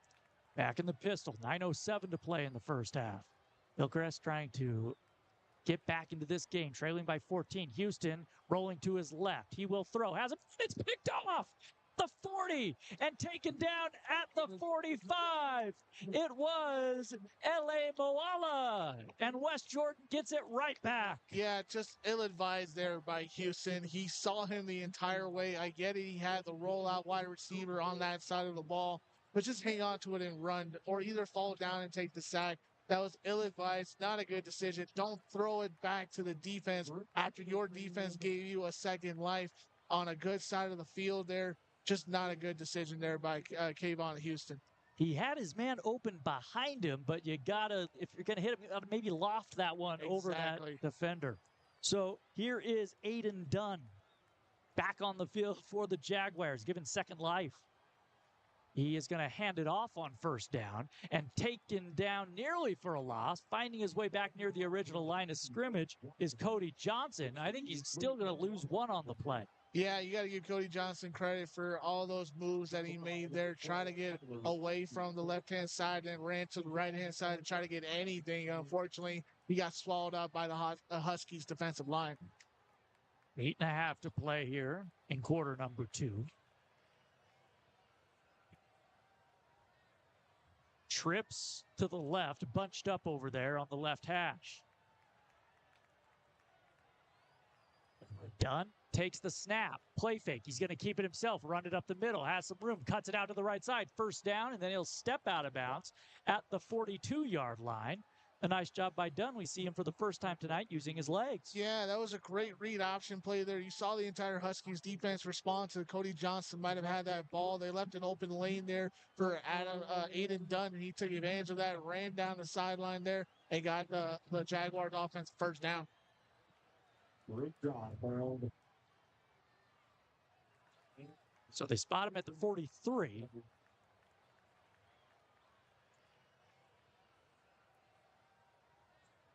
Correction, the 43-yard line. Dunn in the shotgun again with Anthony Fale behind him. Takes the snap. He will give it to Fale, who has the 40 and more. Bounces it out to the outside, but the Huskies do a nice job rallying to the ball, and they will stop him at the 37 or so. Forward progress called. Yeah, it was a good start there for Fale as he was trying to run up the middle of that defense there, but the Huskies just contained and gathered and got enough numbers on their side to make sure that he didn't get more than 5 yards. A nice solid 5-yard run there for the Jaguars offense, but a nice job there by the Huskies defense to stop him for more than that. So 2nd and 5. They call it the 38. Clock has stopped running for some reason. I was just about to mention that. Yeah, the clock is stopped at 8:13. It should be running. Dunn back to pass. Looking, lots of time. Lost one down the left sideline. It is caught. Touchdown, West Jordan. Nia Iowapo with the TD. What a play. Yeah, what a throw there by Aiden Dunn there. He stood in the pocket. He waited for him a little bit. A streak route down the left-hand side there. Perfect placement for it. He leads him towards the corner of the end zone there, falls backwards and catches it. Nice play there by the Jaguars. Nice touchdown. Well described by you. He went backwards, as you mentioned, backpedaling and looked up and just caught it like a center fielder underneath it. Almost Odell Beckham just with 2 hands. The extra point is up. It is good, and West Jordan extends their lead. It is 28-7 Jaguars. That touchdown brought to you by Dang Brother Pizza, started in Utah in January of 2023. Dang Brother has the wood-fired oven in the back of the vintage fire truck, a 1977 Mack. Give them a call. You can have them cater your tailgate, your wedding, any kind of event. They're all about it. They make a special Neapolitan-style pizza that cooks in 90 seconds. So give Dang Brother Pizza a call today. You have their pizza yet? I have, and I stopped by their truck. It is pretty good. I will not even Not even trying to plug that more than it has to, but that was pretty good. Where was the truck? They were at Tia Brewery, not too far from Fisher Brewery in the Salt Lake area. So, man, it was a good pizza. I do want to check it out. That's why I want to know where that truck is. I want a Dane Brother app where I just follow the location of that truck. It's called Facebook. Jordan, you got to get back on Facebook, man. I got to get back. West Jordan to kick it away here. You know, you got to stop watching San Francisco baseball on Instagram. You got to look up some food. I do need some food I need something to take my mind off Giants baseball. Now a little pooch kick from West Jordan. It'll be fielded at the 22. Brought up the middle with some room to run and stumbling his way forward to about the 41-yard line. Trying to see who that was there. I believe that was Kyle Preston, the junior. Yeah, nice run by him right there. As you mentioned, a pooch kick there on the 20-yard line. Took it to about, I think he got past the 40-yard line, so a good 20-yard gain there. 41. 7:56 to play in the half, 28-7. West Jordan in command right now. But the Huskies, they've been explosive at times on the offensive side of the ball, looking to give Houston some time in the pocket so he can make some plays. Yeah, just got to give him a couple clean pockets, see if he can read somebody downfield. They've been throwing a lot of short passes and wheel routes so far with this offense. Back to pass. A short out, caught over at the 45, turning it up to the 46 is Alani Latu again. He's had a big game. Yeah, Latu again, just a simple little out route there for Houston to throw to. Moves up the field, gets a couple yak yards. As we get a flag towards the end of this, I'm not sure what. Yeah, we're at the 48-yard line on the number. They're on the Huskies sideline, so maybe. So that's an unsportsmanlike penalty on West Jordan. Oh. Maybe somebody was talking a little too much, maybe to the sideline or to the players. Well, add 15 on top of that, and all of a sudden Hillcrest in business on this drive into West Jordan territory. Yeah, so far, again, we mentioned that West Jordan is the one that's committing the penalties. So far, Hillcrest has stayed clean with that type of scenario, but you can't have those type of situations. You can't get free yards, especially towards your own territory. Ball at the Jaguar 39. In the pistol goes Houston. Two wide receivers to the left. They go empty, and Houston can't handle the snap on the turf. He dives on top of it and gets it back after losing a couple of yards. Yeah, Gotta work on the snap there. You can't fumble the football. Well, they've had issues with that all night. The snap has consistently been really high. That time, I think it either surprised Houston, maybe a little low there. They had similar situations when they had to play West at home last week. They ended up with a safety on one play like that. So, gotta clean that up. Brings up a 2nd and 14. Ball at the 42. Houston in the shotgun. Trips to the left, bunched together. Back to pass. Looking. Throws down the middle of the field. Caught at the 15. Cut it back to the 10. Inside the 5. Leaps over a defender. He is in for the touchdown. What a play by Tyler Ashby. Yeah, nice play there by Tyler Ashby, the tight end. He just runs up the middle of the field. Nice seam route there. Houston finds him, gets it to him. Ashby made one move, then made another man miss again. What a great two-step there by him to get the touchdown and give Hillcrest some life in this game as they're not only down by 15, possibly 14 with the PAT. Wow. Hillcrest has some athletes. Yes, they do. If they can get them out in space, they are dangerous for a 1-5 team as the point after is blocked. So it is blocked, and the deficit will remain as Porter Jones came through and got a piece of it. 28-13 West Jordan. Yeah, listen, man, they teach you when you got to go for a block.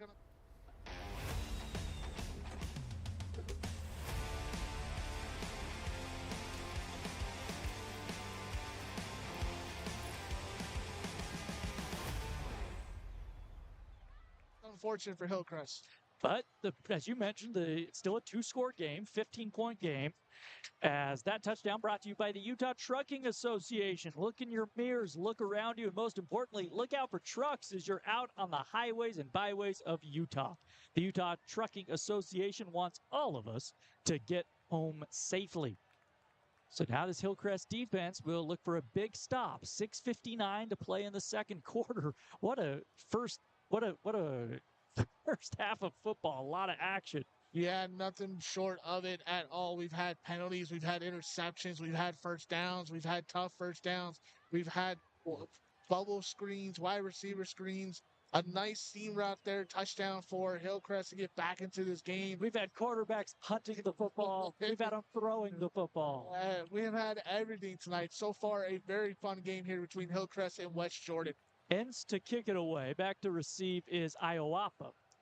Iowapo near the numbers. The ball bounces out of bounds at the 9-yard line. The second time we've seen that tonight.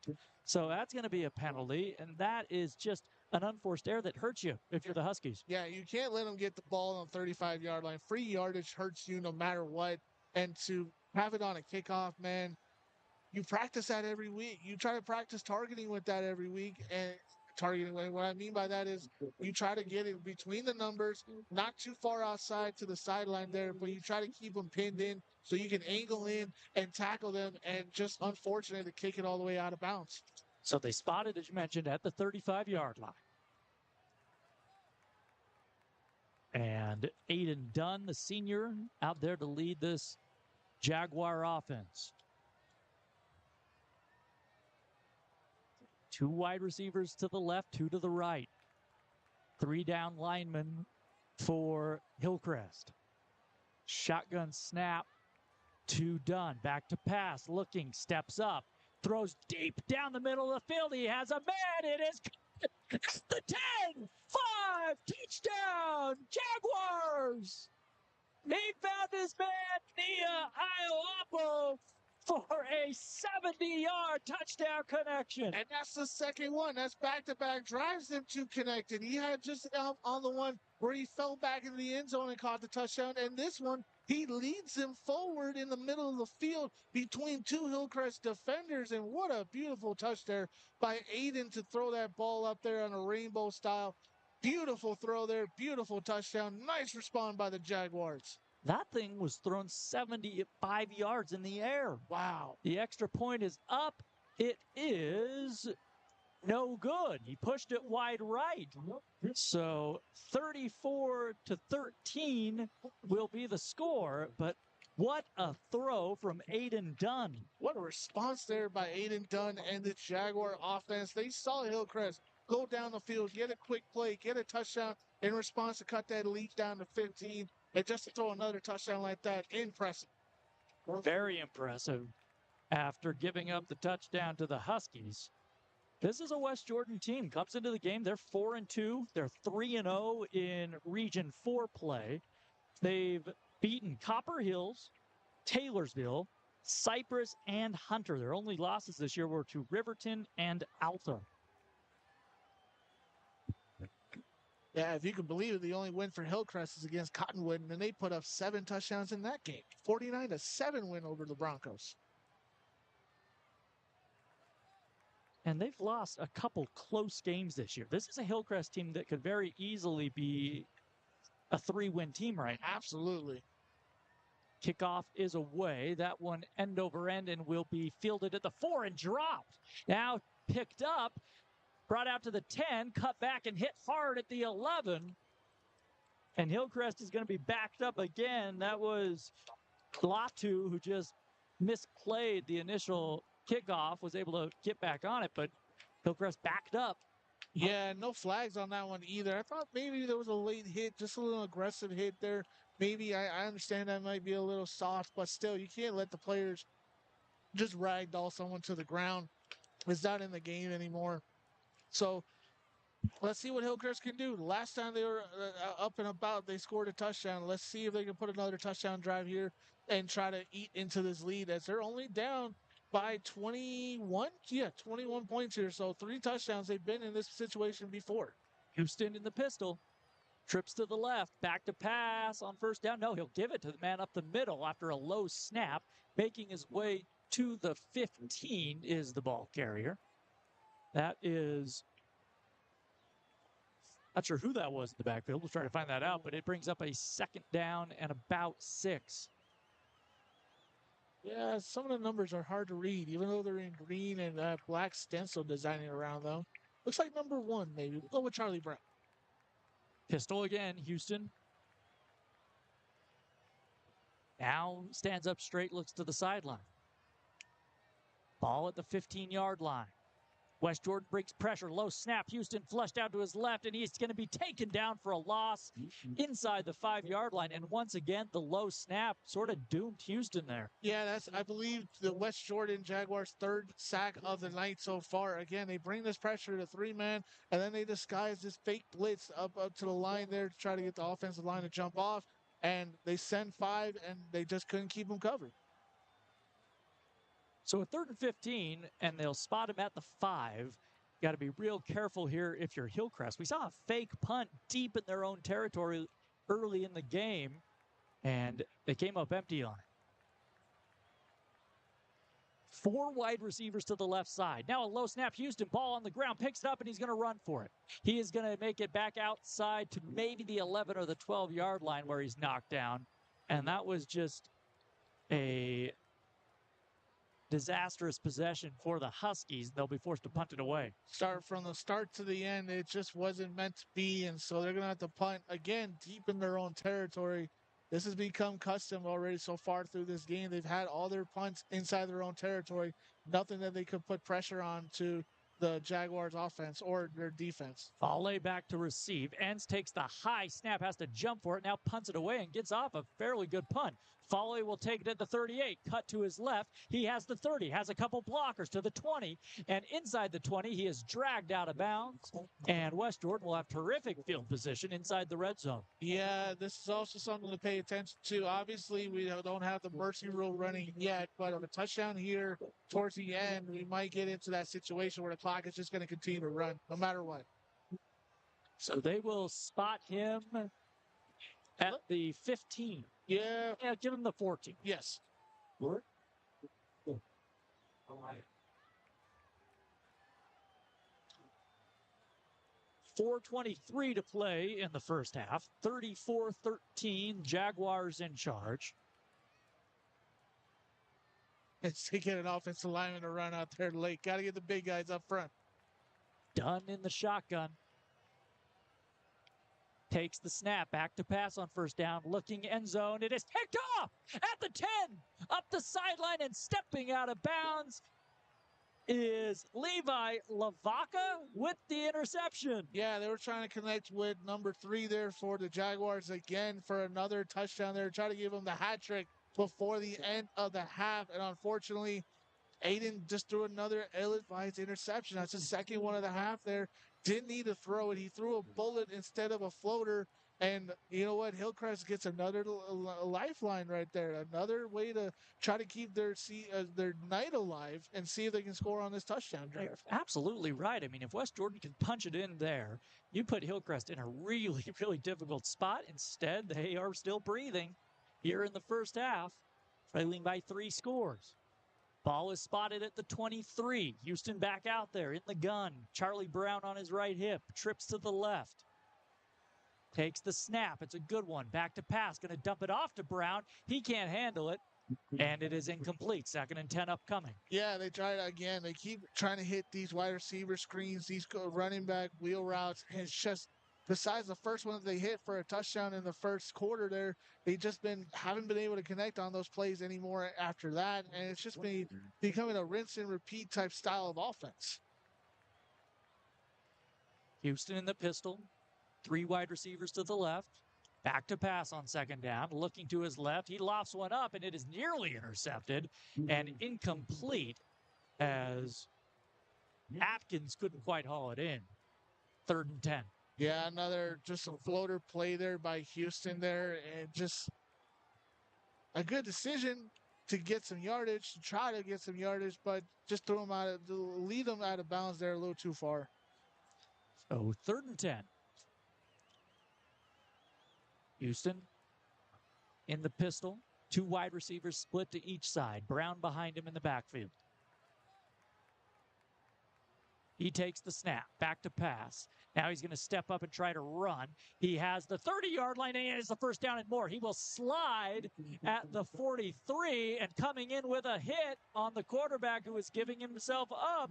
That was Scooby Tulau, and they're going to tack on 15 more. Yeah, you can't do that. Listen, Houston gave himself up. I get his frustration to say, listen, I was just trying to tag him down, but there's a way to do it these days. Once you see the quarterback go, you just got to tag him on his shoulders or on his head and call it a day. They'll consider that a down. Don't lean in and lead with your helmet and get connected with the quarterback there because they're going to throw the flag no matter what. So they move the ball into West Jordan territory at the 42-yard line. Huskies trying to claw their way back. Two wide receivers split to each side. Pistol formation. 3 down linemen for West Jordan. Now they send Brown in motion. They're going to throw to the left. That is caught by Lavaca, working his way forward near the 35. Give him the 36. That was a good play design there by the Huskies. They designed that to throw the wheel route again with the running back, Charlie Brown, to get the defense off. Then they give themselves enough room to throw the wide receiver screen on the left-hand side to Lavaca and gets a good amount of yardage. Clock rolling, 3:19 into play in the half. 2nd and 3. Houston takes the snap, and we have penalty flags and a false start. Yeah, can't have that. You're on a good start to your drive there, and a false start just pushes you back and loses momentum. So 2nd and 8 upcoming. They move the ball back to the 41.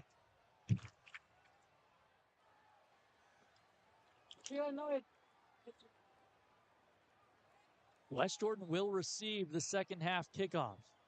Very important that Hillcrest scores on this drive here. 3 wide receivers bunched to the right near the line. All on the left hash. Houston takes the snap. It's low. Digs it out under a ton of pressure. Gets rid of it, and it is caught at the 40. That is going to be Brown running near the sticks, but there's a flag all the way back at the Husky 48-yard line, and we're going to have a personal foul roughing the passer. The second personal foul on this Jaguar defense on this drive. Yeah, the Jaguars continue to give this Huskies offense life. They continue to give them opportunity after opportunity to keep this drive alive. Their drive should have ended probably 3 or 4 plays ago, and instead they continue to go down the field there.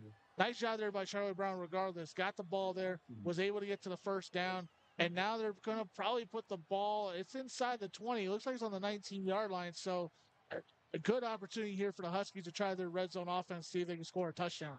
2:49 to play in the half. 30 yards worth of personal foul yards on this drive. Can't have that. Cannot have that. 2 wide receivers to the right, 2 to the left. Houston in the pistol. Takes the snap, back to pass. The lefty under pressure, lost one towards the end zone, and he overshot his intended receiver, Christian Sellis. I thought he may have gotten grabbed there. No flag. Yeah, they kept the flags in their pockets there on that one. I agree with you. I think there was a little hold there. You could have either called a holding or pass interference. But nonetheless, 2nd down and 10 here. Hillcrest can't give up. Just because you didn't get it on the big play to begin with doesn't mean you cannot call another one to see if you can try again.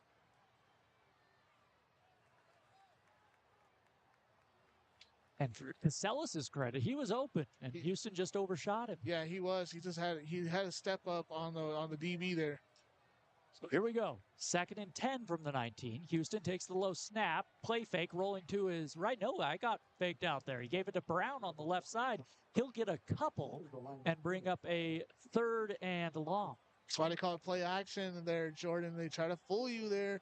And you got, like everyone else in the stadium, they're like, oh, wait a minute. Did he have the ball? No, he gave it all to Charlie Brown. Good running up the middle there to the left-hand side. Not a great game, but still 3rd and 8. Let's see what they do. 3rd and 8, ball at the 17. Houston, low snap again, back to pass. Under pressure, steps up. He's going to try and run, but he's going to be hit and take it down at the 21. And now we'll see if the Huskies attempt a long field goal.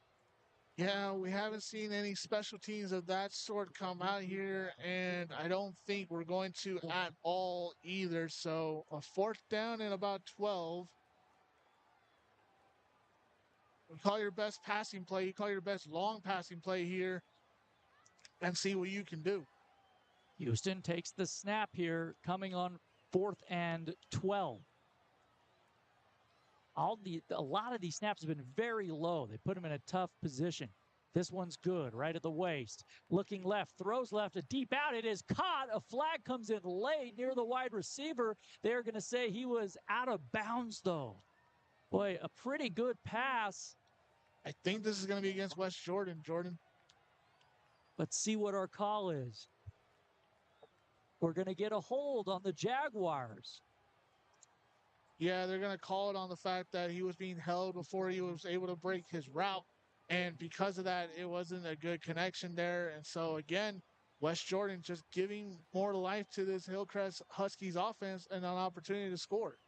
Now, not in the NFL, so it is not an automatic first down. So we still have it 4th down. And we'll say just 4th and a couple. Yeah. Again, come up with your best, I would say your best read option play here. Either hand it off to the running backs, even go up the middle, or give Houston some running room on the outside. Ball on the 12. Houston in the shotgun. Don't get too cute. Badamana behind him. Takes the snap. He's going to throw. Looking over the middle, and he overshot the wide receiver as he got hit, and another flag comes in. And Badamana may have been held. We'll see what the call is.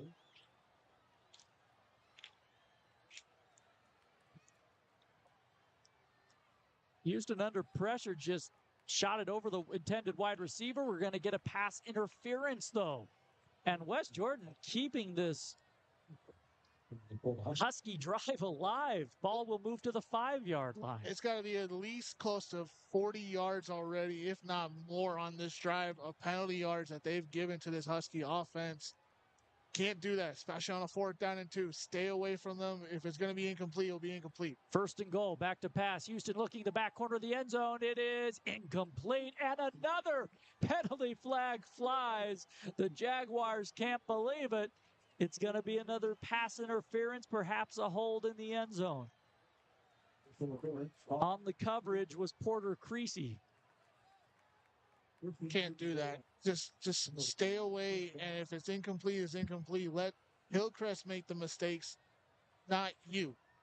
West Jordan cannot do that. But what a penalty-ridden drive for the Jaguars here. It's got to be at least 8 penalties or 9 that have already been thrown on this drive. So put the ball at the 2-yard line. 1st and goal. Here's the snap. They give it to the back. No, he's going to keep it. Houston trying to run around the edge, and he's going to get taken down at the 3. So it'll be 2nd and goal. Good tough run there by Houston to try to get inside this Jaguars defensive line there. Just not all the yardage there, but a good tough yard there. We're under 1 minute left in this second quarter. And the Huskies have all 3 timeouts. 45 seconds, 44. And now whistles blow, and the West Jordan Jaguars take the timeout. They're 2nd of the half. Yeah, that's a smart timeout there by West Jordan. Conserve some time here. Even if you give up the touchdown, you get the ball to end the half. Maybe come up with a possibility just to eat up some more yardage and a drive late. But Hillcrest has got to take advantage of this. You got no time left, basically 40 seconds. You have to score to give your team some life going into the half. And you may be thinking, well, look, 40 seconds left. Why is Hillcrest trying to preserve any time left? Not much. You don't have a lot of time in high school to do a lot. Well, we've seen tonight that West Jordan, they just need one play, and they can score. So they take the timeout. They have 1 left. Both teams have scored on only 1 play, but it's been more of West Jordan, who I think have scored on 3 plays tonight on 1 play. So they do need they need little time to score, and Hillcrest needs all the time to score. Jaguars lead the Huskies 34-13. Under a minute to play in the first half. 2nd and goal from the 3 for the Huskies. Houston takes the snap. He's going to throw. Under pressure, he's going to get hit and sacked. back at the 14. And the Huskies are going to have to take a timeout here. They have not yet.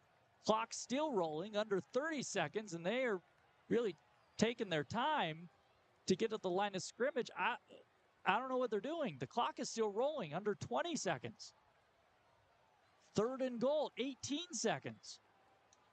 Not even lined up yet, and now they finally take a timeout with 11 seconds left. Okay. That's as simple as I can say it. Okay. I don't know what the coaching staff's thinking, but they're smarter than us. That's why they're the coaches. Well, maybe they're thinking it's 3rd down and goal. We have one play, we have 2 plays here to end the half, and they don't want to give West Jordan any time on that clock. But boy, now the official's trying to signal to the timekeeper. I'm not sure how much time they want to put back on this clock.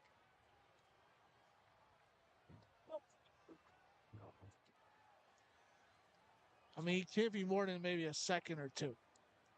If that. He's going to try, we heard him, he's trying to put up, I think, 16 seconds on the clock.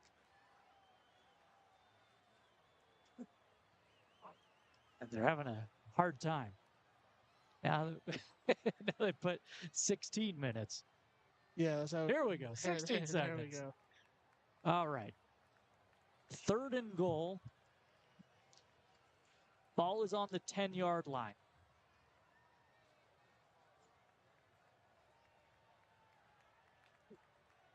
Huskies trying to make this a 2-score game at the end of the half. Houston in the shotgun takes the snap. He will throw. He is going to loft one towards the end. Oh, it is caught! And touchdown, Huskies!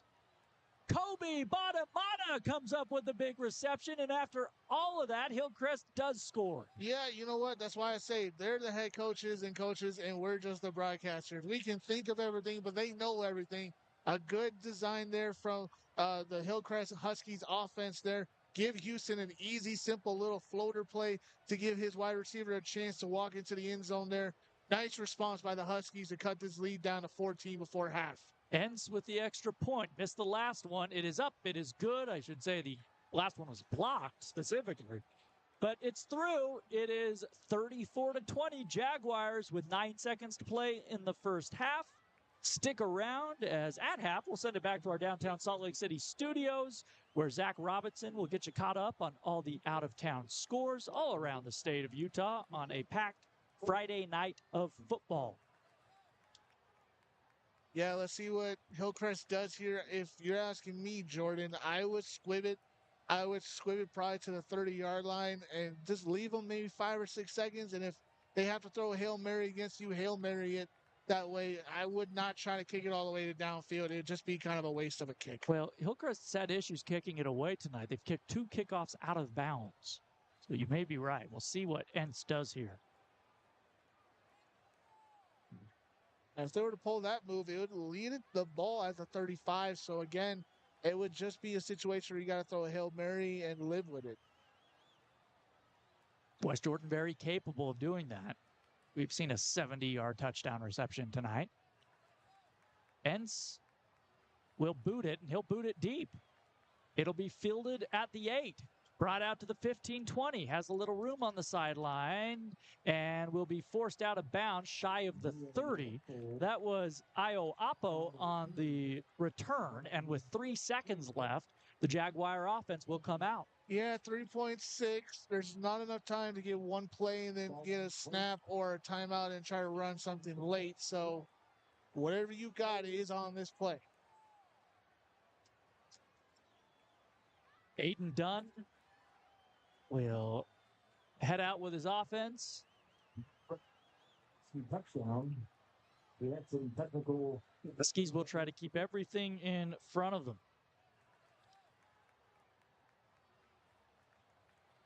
34-20 our score. 3 seconds to play in the half.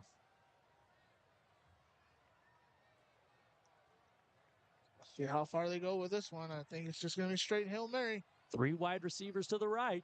Ball on the left hash at the 28. Back to pass. Instead, he's going to give it a little draw.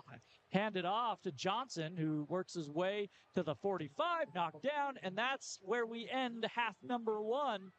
The West Jordan Jaguars lead the Hillcrest Huskies 34-20. We'll take a break, come back with our halftime show. You're listening to high school football on 103.9 and 98.3 ESPN The Fan.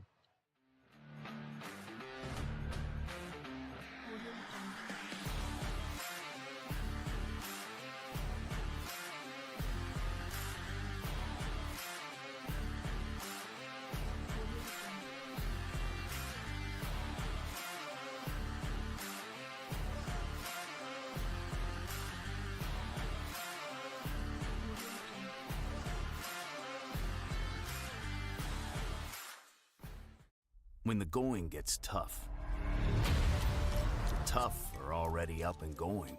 Because when the only way is through, you go boldly into the task at hand.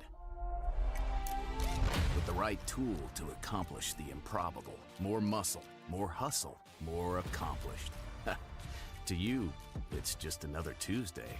Because if you have the will, we have the way. Accomplish more with a Bobcat loader or excavator. If you've been in an auto accident, the stress can be overwhelming, and you have so many questions. Before you start calling attorneys for answers, call Jay at autoinjuries.com. They're your single point of contact. Jay and his team will evaluate your medical needs, coordinate vehicle repairs and rental vehicle, and if necessary, connect you with a pre-vetted top Utah attorney. Autoinjuries.com will save you time, stress, and get your life back on track. Autoinjuries.com. The second someone says, "What's for dessert?" Come through with Cake in a Box. It's the perfect anytime, anywhere treat, made to share and easy to store. Grab it, slice it, serve it. Baskin-Robbins, seize the yay. Yay!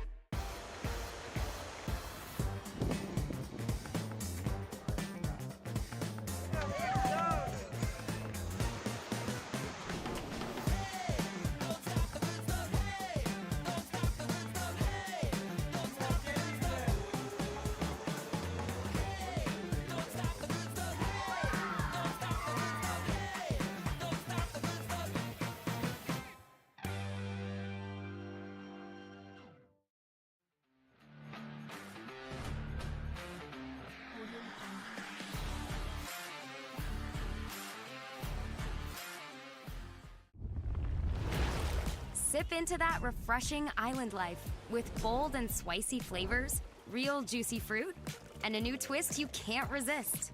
Get on island time with refreshing bevs at Baskin-Robbins. Seize the yay. Yay! Digital advertising is like holding up a poster at a huge sports event in Utah County. Radio advertising is like being the stadium announcer at that event. Now, the stadium announcer tells everyone to look at your poster.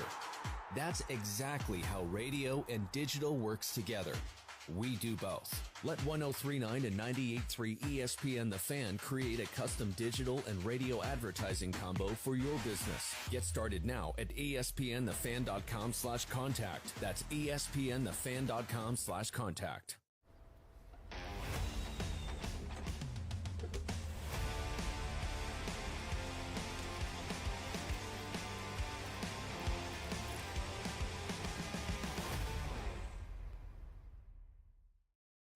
Hello, I'm here to address something many of us neglect, our mental health.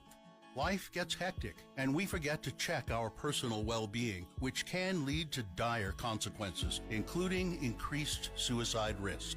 If suicide has impacted you, a friend, or a loved one, you're not alone. Please join us in our effort to bring awareness to the risk factors and available resources in our community. Visit ESPNthefan.com to download a special podcast where we discuss the issues with local experts. This content was made possible with support from Nightingale College, the Harper Clinic, and the American Foundation for Suicide Prevention.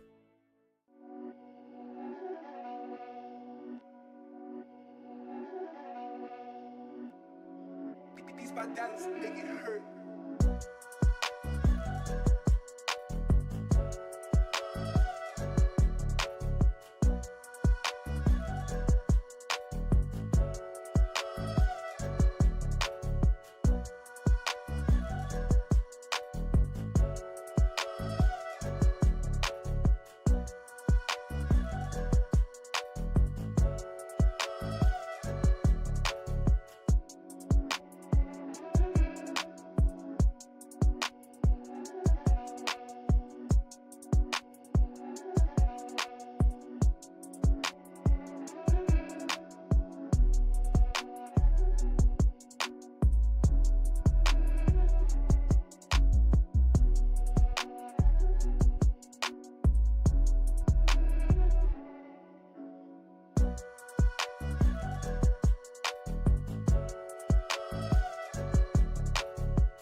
Beats by Dallas, make it hurt.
Beats by Dallas, make it hurt.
Beats by Dallas, make it hurt.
Beats by Dallas, make it hurt.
by Dallas, make it hurt.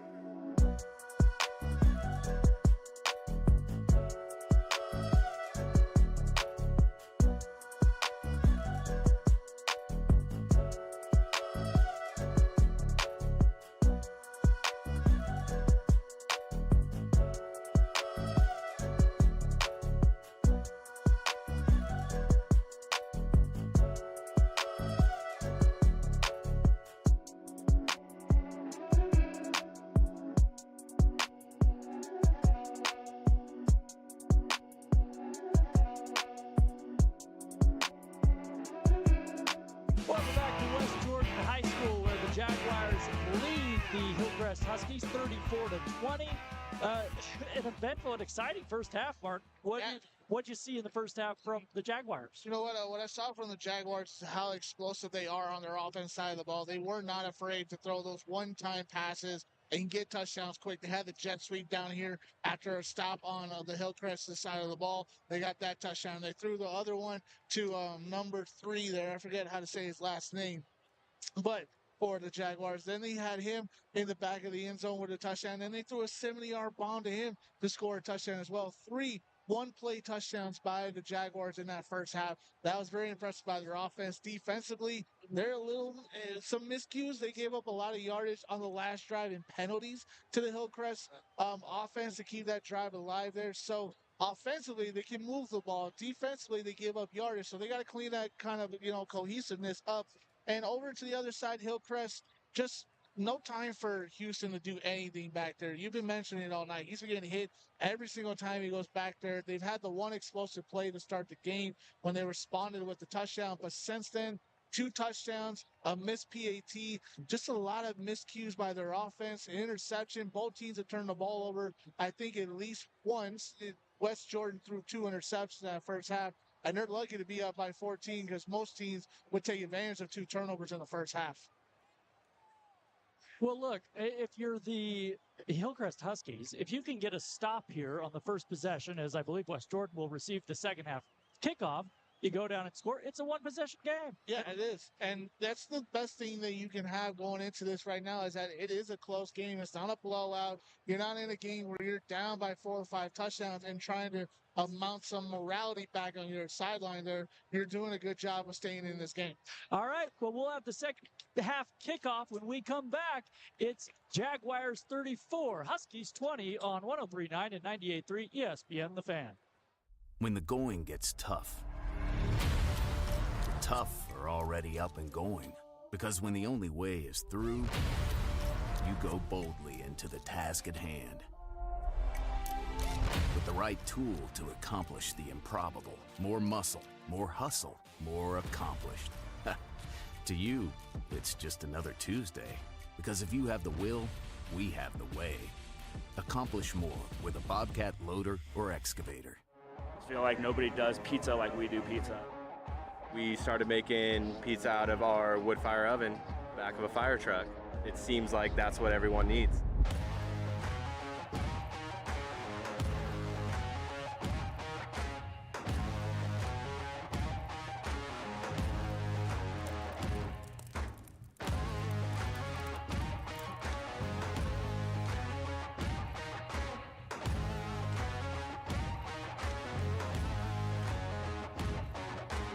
The second someone says, "What's for dessert?" Come through with Cake in a Box. It's the perfect anytime, anywhere treat, made to share and easy to store. Grab it, slice it, serve it.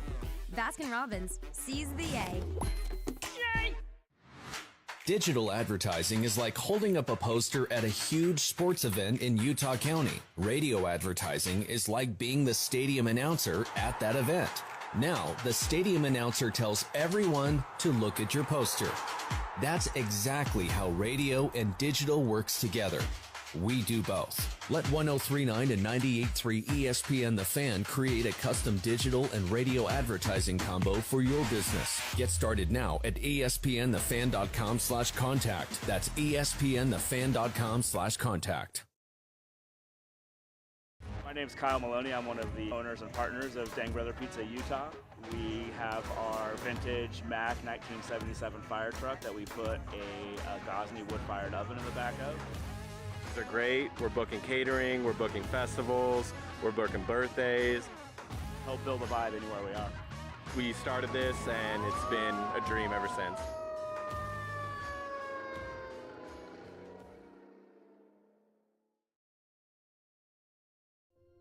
Every season, every game, every mile. Parents make the drive.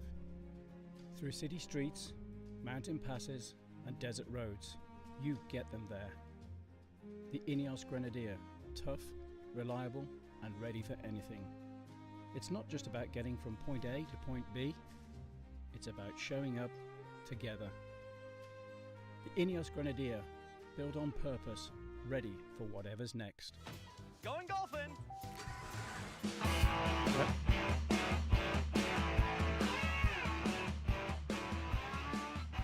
Well, just hand it to me, and I'll give a win to the conversation.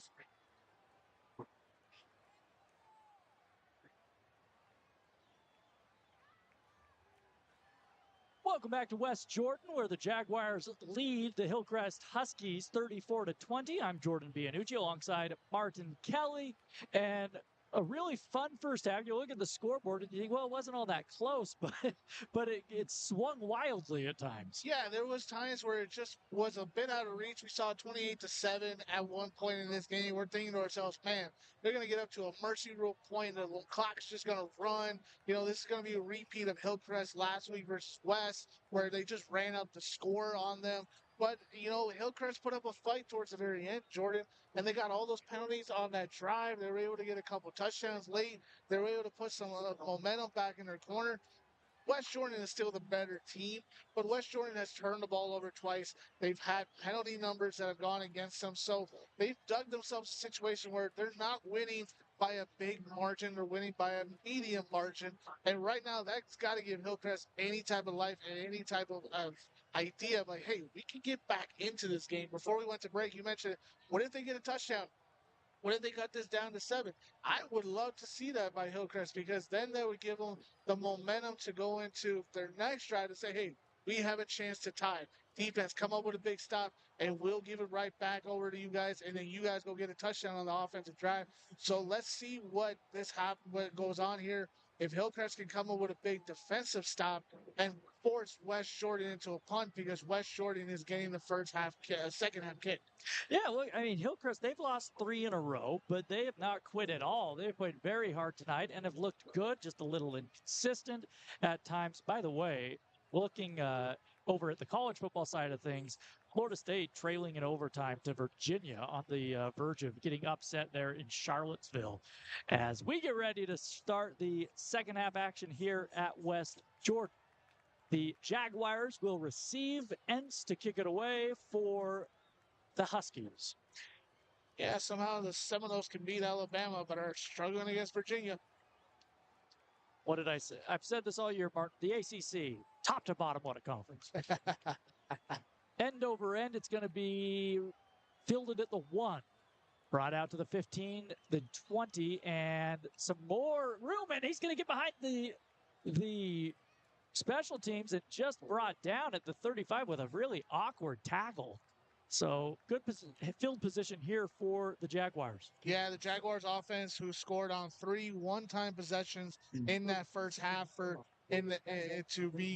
go up, was very impressive to watch. Let's see what they come out with this play here. I expected it to be some type of one-type play to see if they can get themselves in good field position or a touchdown.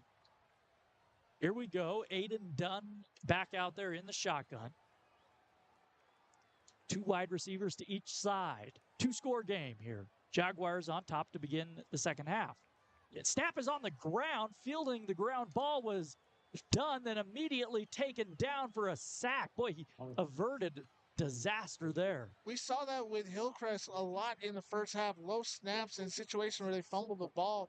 We didn't expect that from West Jordan, and to come out of the half and have a low snap like that and lose about 6 yards is a bit of a fluster play. As, again, we're struggling to see why the clock is stopped.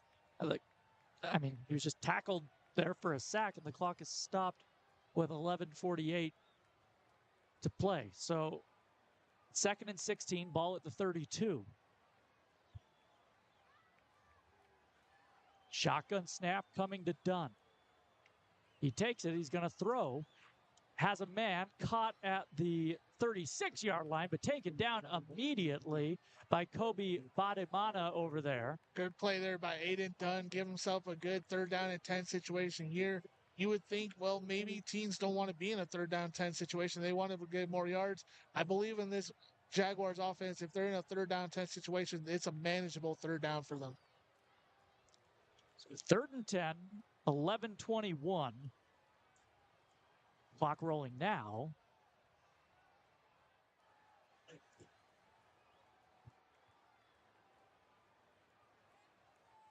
Dunn in the gun. Brings a man in motion, sends him deep. Back to pass under pressure, rolling right, looking, throws down the middle of the field. It is nearly intercepted by Latu, and the Jaguars are going to have to punt it away, 3 and out. Yeah, Aiden had a couple guys running down the middle of the field there on some seam routes. Just missed the timing there and opportunity to score because they had a couple opportunities to move that ball down the field and get a big play. Just what they were looking for and just couldn't connect. And again, just like I said, but if Hillcrest could come up with a stop on the first possession versus West Jordan, what could that do to give them some momentum to start the second half? Let's see where they get into this field position first. Kobe Bademana to field it. Low snap, and Dunn can't handle it. Now he's under pressure. He's going to run to his left, maybe still try to punt it away. He's going to roll back to his right, being chased around. Now he'll get away a kick, and it's going to hit down at the 40 and take a Hillcrest bounce all the way to the 37. Make that, about the 37-yard line. I have no idea how he got a kick away. What Tom and Jerry's situation did I just watch there? What an amazement to get out of that. What he went to his left, he went to his right. It was like, wow, incredible to even get the punt off. Amazing. Just simply amazing. Yeah, put the Benny Hill music behind that play. That was unbelievable. So here we go. Hillcrest, 1st and 10, ball at the 37-yard line. Houston in the pistol, Brown behind him. Takes the snap, back to pass on 1st down. Protected fairly well. He throws over the middle, incomplete. Trying to dump it off on a little shallow cross to Miles Entz. Yeah, good decision there by Houston to go in the middle of the field there. He saw his Entz was on a crossing route. Just stepped up and threw it off a little bit of timing there. Otherwise, it would have been a good 2nd down and marginal. Instead, it's 2nd down and 10. 2 wide receivers to the left, 2 to the right.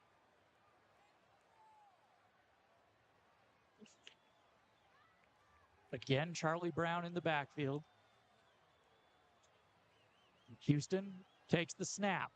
Going to give it to Brown up the middle, and he will make the 40, and it'll bring up a 3rd and long. Minus a couple of runs, both teams have just not been able to run the ball well at all tonight. It's been a passing game by both teams. We got a flag on the field. Let's see what this is about.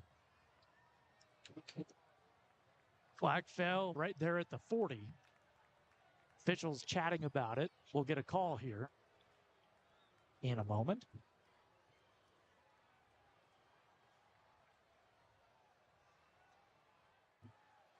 This is a big call here. It either sets up a 1st down or a 3rd manageable for Hillcrest.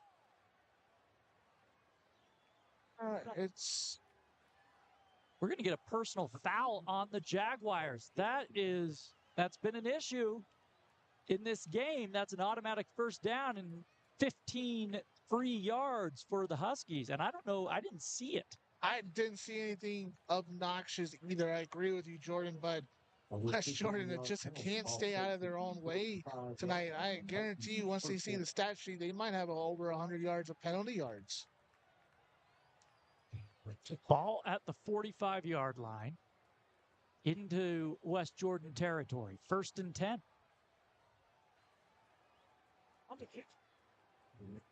Pistol for the Huskies. A bad snap. It's on the ground behind Houston. He falls on it and is going to lose at least 12 yards on the play. Yeah, basically that flag that they got to an advantage is basically gone now because you're so far behind the line of scrimmage.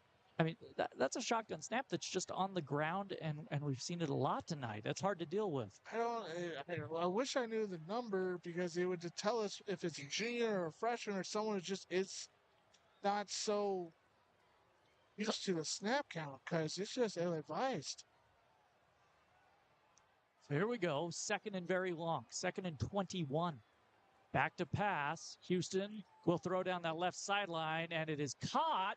Did he stay in bounds? He did not. That was Entz over there, and he just wasn't able to stay in bounds. That was a really smart play there. They faked the bubble screen and were trying to throw it to the running back and then laid it down the sideline. A double pump. Entz right there at the right moment. Just couldn't keep a feet in bounds. 3rd and 21. Ball is on the 44 of Hillcrest. The Huskies go empty. 2 wide receivers to each side. Tight end on the right side. Houston with the hard snap count now looks back over at the sideline. 3 down linemen for the Jaguars. They're showing pressure, though. They back off. Houston throws over the middle. It's off the fingertips of Levi Lavaca, and the Huskies will punt it away. You know what I've noticed, Jordan? I've noticed that, Houston, every time he gets a snap, he dips about almost halfway down to get the snaps. I'm not sure. Maybe it's the center being a little short or Houston being short, but I think by design, they like to keep the ball on a low snap there. And maybe that's the reason why we've seen the ball on the field so many times because of just how they try to angle that snap there. And Houston trying to dip so far down to get the snap. Creasy and Fale back to receive for the Jaguars. Entz takes the snap, a good one, punts it away. It's a good punt. It's going to sail all the way back to the 19 where it's fielded by Fale. Bring it out to the 25. He has some room up to the 40. He spins and gets taken down hard. A big hit by Joshua Gaither. Wow, where did he come from, man? He was on a rocket ship, and his target was Fale right there. He gave him a good hit right before the 40-yard line. I think even at the 40-yard line there. Nice stop there by the Hillcrest punt coverage team. So the Jaguars get it back after going 3 and out to begin the half. So far, Hillcrest not able to take advantage. We'll see what Aiden Dunn and the offense does here. The senior in the shotgun. Cody Johnson to his left. 2 wide receivers to each side. He takes the snap. It's a designed QB run. Up the middle, trying to follow his blockers, gets to the 39 and goes down. Again, that Huskies defensive line has been manhandling this Cougars offensive line all night. The run game just hasn't been there at all for West Jordan, minus a couple moments. It looks like a yard or 2 on the gain there. So nice job there by the Huskies defensive line to get a stop. So 2nd and 9. All at the 39. And Entz involved in that. He's involved on the offense and the punt and on the defensive coverage. Nice guy to play all the way around. I said the 39. I beg your pardon. 41-yard line. Dunn brings a man in motion, takes the snap, little jet sweep to Dunn, Tyson Dunn, that is. He's going to get a couple, maybe, and we have a injured Husky down on the field. That looks like it's Tyler Ashby. Yeah, he's limping off the field. He looks like he's getting up under his own power. Might be his right shoulder as he's reaching for there. So he will get off to the sideline. No stoppage of play. 3rd and 8 from the 42-yard line. Let's see what this Jaguars offense can come up with. Again, a 3rd down and about 8.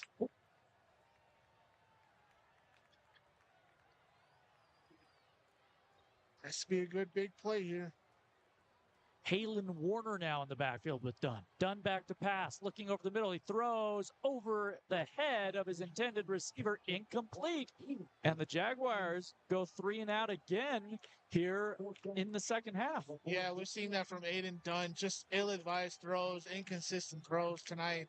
And it's just those short pattern passes or medium passes with him. He just throws a little bit of an overtop instead of bullets, and just another missed opportunity by this Jaguars offense to move the ball. Yeah, we've seen those. We've also seen him make some unbelievable throws down the field. High snap on the punt, but handled by Dunn. He booms one, and a fair catch called for, and then dropped at the 25. Who came up with it? Hillcrest retains the football. That was Badimana who called for the fair catch, and then it looked like it hit his fingertips, and he had to fall on it. Yeah, listen, if you're going to wave off everybody and say fair catch, get away from the balls. We got a flag on the field, and just don't do that, man. Just stay away from it. Let it roll into the end zone. We'll see what the flag is. It's all the way back at the 29-yard line of West Jordan.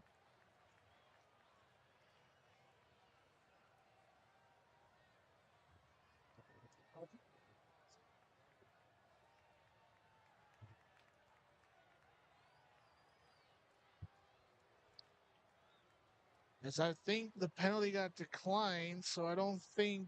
We never got an announcement. Yeah, sure what it was. Maybe they waved it off. So ball all the way back at the 14-yard line. That's where Houston and the Hillcrest offense will get started. They go empty on first down. He's going to take it himself. Little quarterback design run up the middle, and he gets maybe one. Yeah, just, again, a low snap.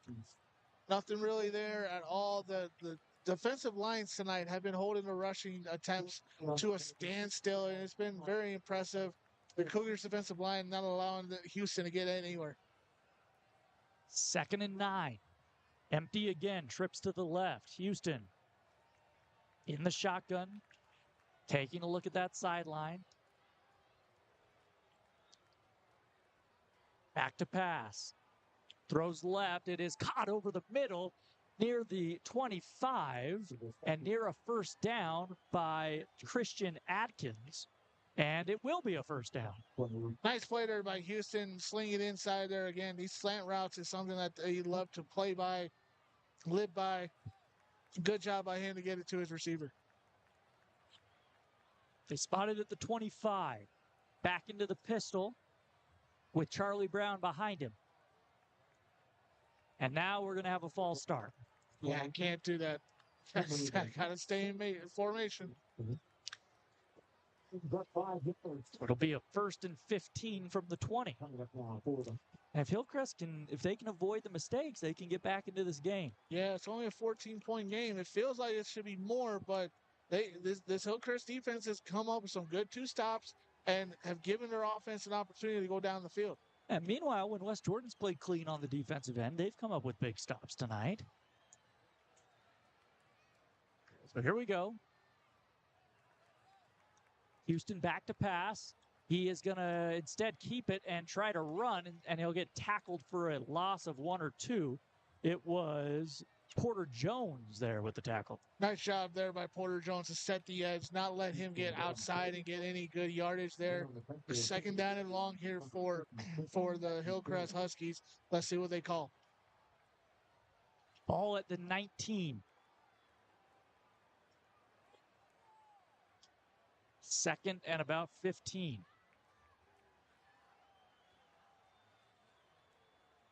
Three wide receivers to the right, 1 man to the left, ball on the left hash. Back to pass, Houston looking left, throws, has a man near the sideline. It is caught in bounds near the original sticks. That was Levi Lavaca, and it sets up a 3rd and long. Yeah, Levi's been targeted a lot tonight. He's one of the reliable receivers there for the Huskies. 3rd down and 10 here. Let's see what they call. I expect some type of slant route here or a wheel route by the Huskies to try to get a good yardage amount. See if they can put themselves in a good 4th down situation or get the 1st down. 5:42 to play in the 3rd quarter, 34-20. West Jordan leading Hillcrest. Trips to the right again. Pistol formation. Houston in the gun, takes the snap, back to pass, looking, plenty of time, lofts one over the middle, and he overshot Alani Latu.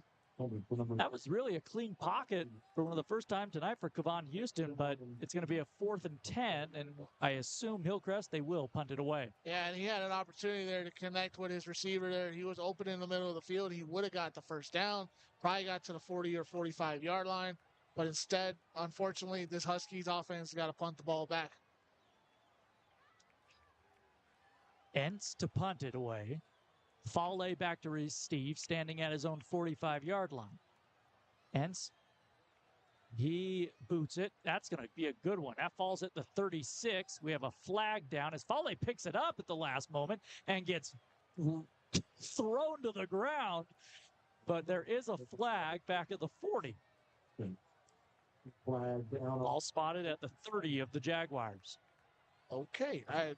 Both special teams have been a little questionable today, so both teams trying to pick up plays. Against the A sideline warning against West Jordan. That'll back him up. will take over. I can't remember the last time Hillcrest got called for a penalty. Can you? It's been a little bit. It's just West Jordan, these ill-advised penalties. Still, they control this game. Up 14 here in the third quarter. Aiden Dunn back out in the shotgun. Trips bunch to the right. It is going to be a run on first down. And it is Cody Johnson with a gain of about 5. Yeah, good run there by Cody Johnson. One of the better runs of the night because this running defense by Hillcrest has just contained this Cody Johnson all night so far. But nice for him to gain about 6 yards on the run and make it about 2nd down and 4, 2nd down and 5. Ball at the 36. Dunn takes the snap. It's a low one. Gives it to the back. He is going to work his way past the first down marker. A little shoving after the play. They're going to spot that at the 43. So West Jordan gets their first down of the half. Yeah, again, just good front movement there by the offensive line for West Jordan. Great job there for them to get the yardage again. Cody Johnson seeing the holes, run right through it, and get the first down. Ball at the 43. Trips to the right again. They give it to the back, working his way up past the 45 and near the 49-yard line, taken down. That is, let's see who got the ball there. That was Iowapo. Yeah, good strategy here by West Jordan. They're going to run the ball and try to eat up more time and more clock and just kind of milk it down to the very end here. And honestly, it's a smart idea by them. Don't put the ball in bad situations. Run the ball and tire out this Hillcrest defense. We took under 4 minutes to play in the third quarter. Shotgun snap to Dunn. Another handoff up the middle to Iowapo. And he will be taken down inside Hillcrest territory, about a yard short of the first down, and a late flag flies. And we'll see who this is on. I think it's going to be against West Jordan. Unsportsmanlike on the Jaguars. That may be their third or fourth of those tonight. Yeah, it's on big number 58 there for West Jordan. Again, ill-advised. He threw one of the Hillcrest players on the ground there at the very end, and they saw that, and they threw the 15-yarder. So back them all the way back to the 37. That basically eliminates all of the drives that the plays they've had so far. They got a first down and 2 back-to-back first down and 10s. It kills both of those. And they had started sustaining gains with those runs up the middle. Now you got to think about really throwing the ball on 2nd and 15. We'll see. Dunn back to pass. Under pressure, steps up. Now rolls to his right. He's going to tuck it and run. Up past midfield and will step out of bounds at the 47. So he sets up a very manageable third down near the marker. Think he got pretty close to that first down marker. Did they give it to him? Let's see. They're going to. And they do. First down, West Jordan. Good. Nice run. Yeah, good on him to get all those 15 yards back. Use his legs. Saw nothing downfield. Good decision by Aiden Dunn. So ball at the 47 into Husky territory.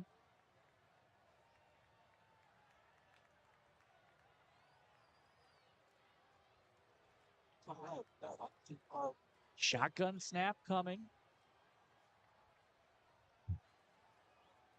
Cody Johnson in the backfield. They're going to give it to Johnson.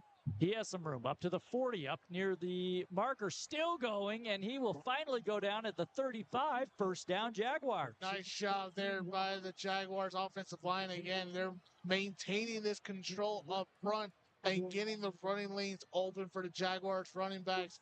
Nice run there to get another first down. So ball at the 34, 1st and 10. 3 minutes to play in the third quarter. West Jordan, despite the unsportsmanlike conduct. They're really running the ball well and moving the sticks on this drive. Doing a good job of it. Dunn in the shotgun. Johnson to his left. Takes this low snap, will give it to Johnson, who will work his way forward and won't get a ton there. I think he's going to get about a couple yards still. The main goal of this is just to eat up more time and eat up more energy of this defensive line of Hillcrest and tire them out. And West Jordan is doing a very good job of that. Charles Skinner came out of the line for the Huskies. He wanted a face mask, didn't get it. 2nd and 9, ball at the 33. 2 wide receivers split to each side. Dunn takes the snap, back to pass. Flushed out to the right. Now he throws one up deep down the field. Has a man. It is caught. Did he stay in bounds? He couldn't do it. That was Creasy. Just couldn't keep his feet in bounds. Yeah, good job there by Creasy to adjust to the ball there as it was leading him towards out of bounds. Try to get both feet into the tap toe there. Just couldn't come up with it completely. And not a bad throw by Aiden either as well. He was on the move there. Just missed a good opportunity to get a first down and goal. Instead, 3rd and 9.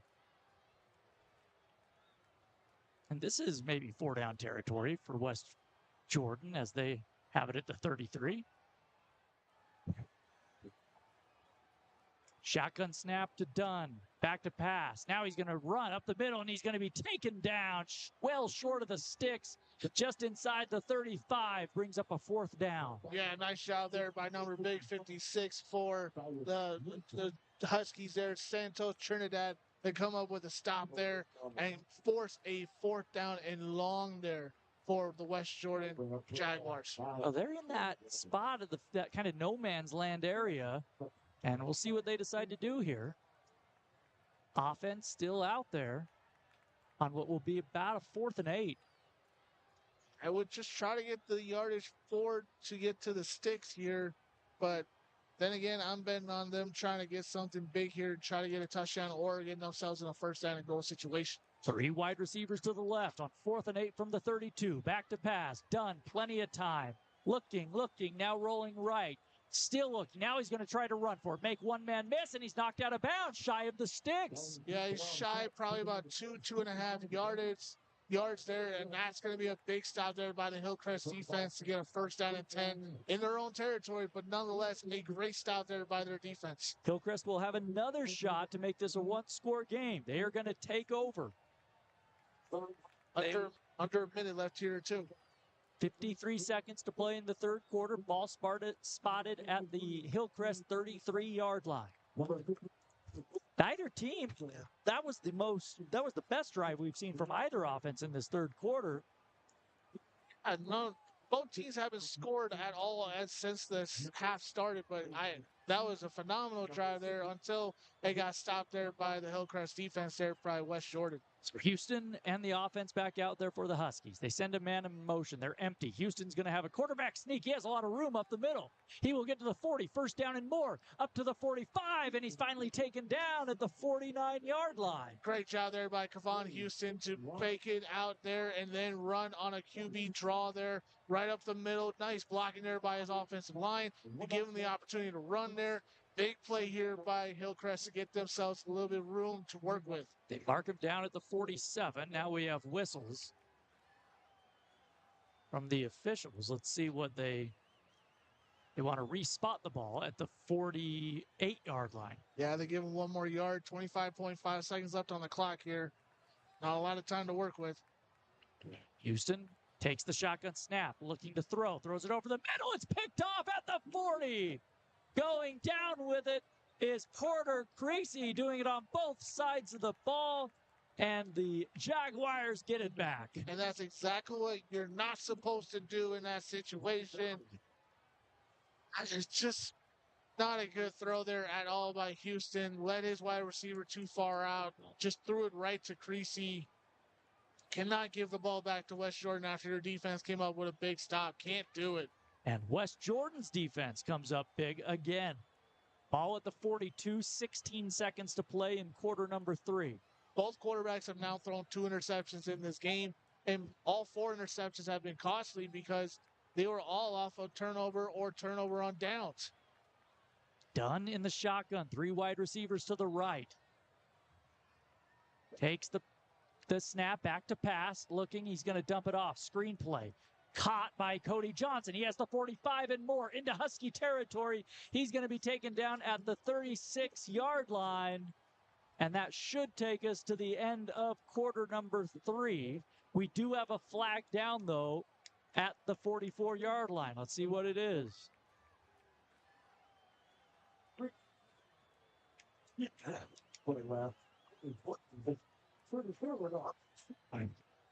West Jordan can't afford another penalty, that's for sure. And I think this is going to be on the Jaguars.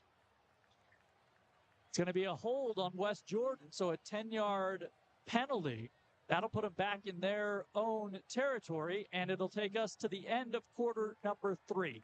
Jaguars lead the Hillcrest Huskies 34-20. You're listening to high school football on 103.9 and 98.3 ESPN The Fan.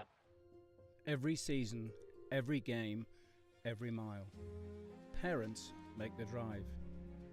Through city streets, mountain passes, and desert roads, you get them there. The Ineos Grenadier, tough, reliable, and ready for anything. It's not just about getting from point A to point B, it's about showing up together. The Ineos Grenadier, built on purpose, ready for whatever's next. Going golfing! Ooh. Off to golf! You're picking that up. Off to the range, honey! Bye.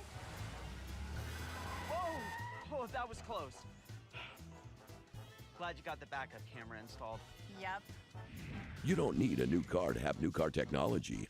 Let the warehouse, Sound Warehouse, install it today.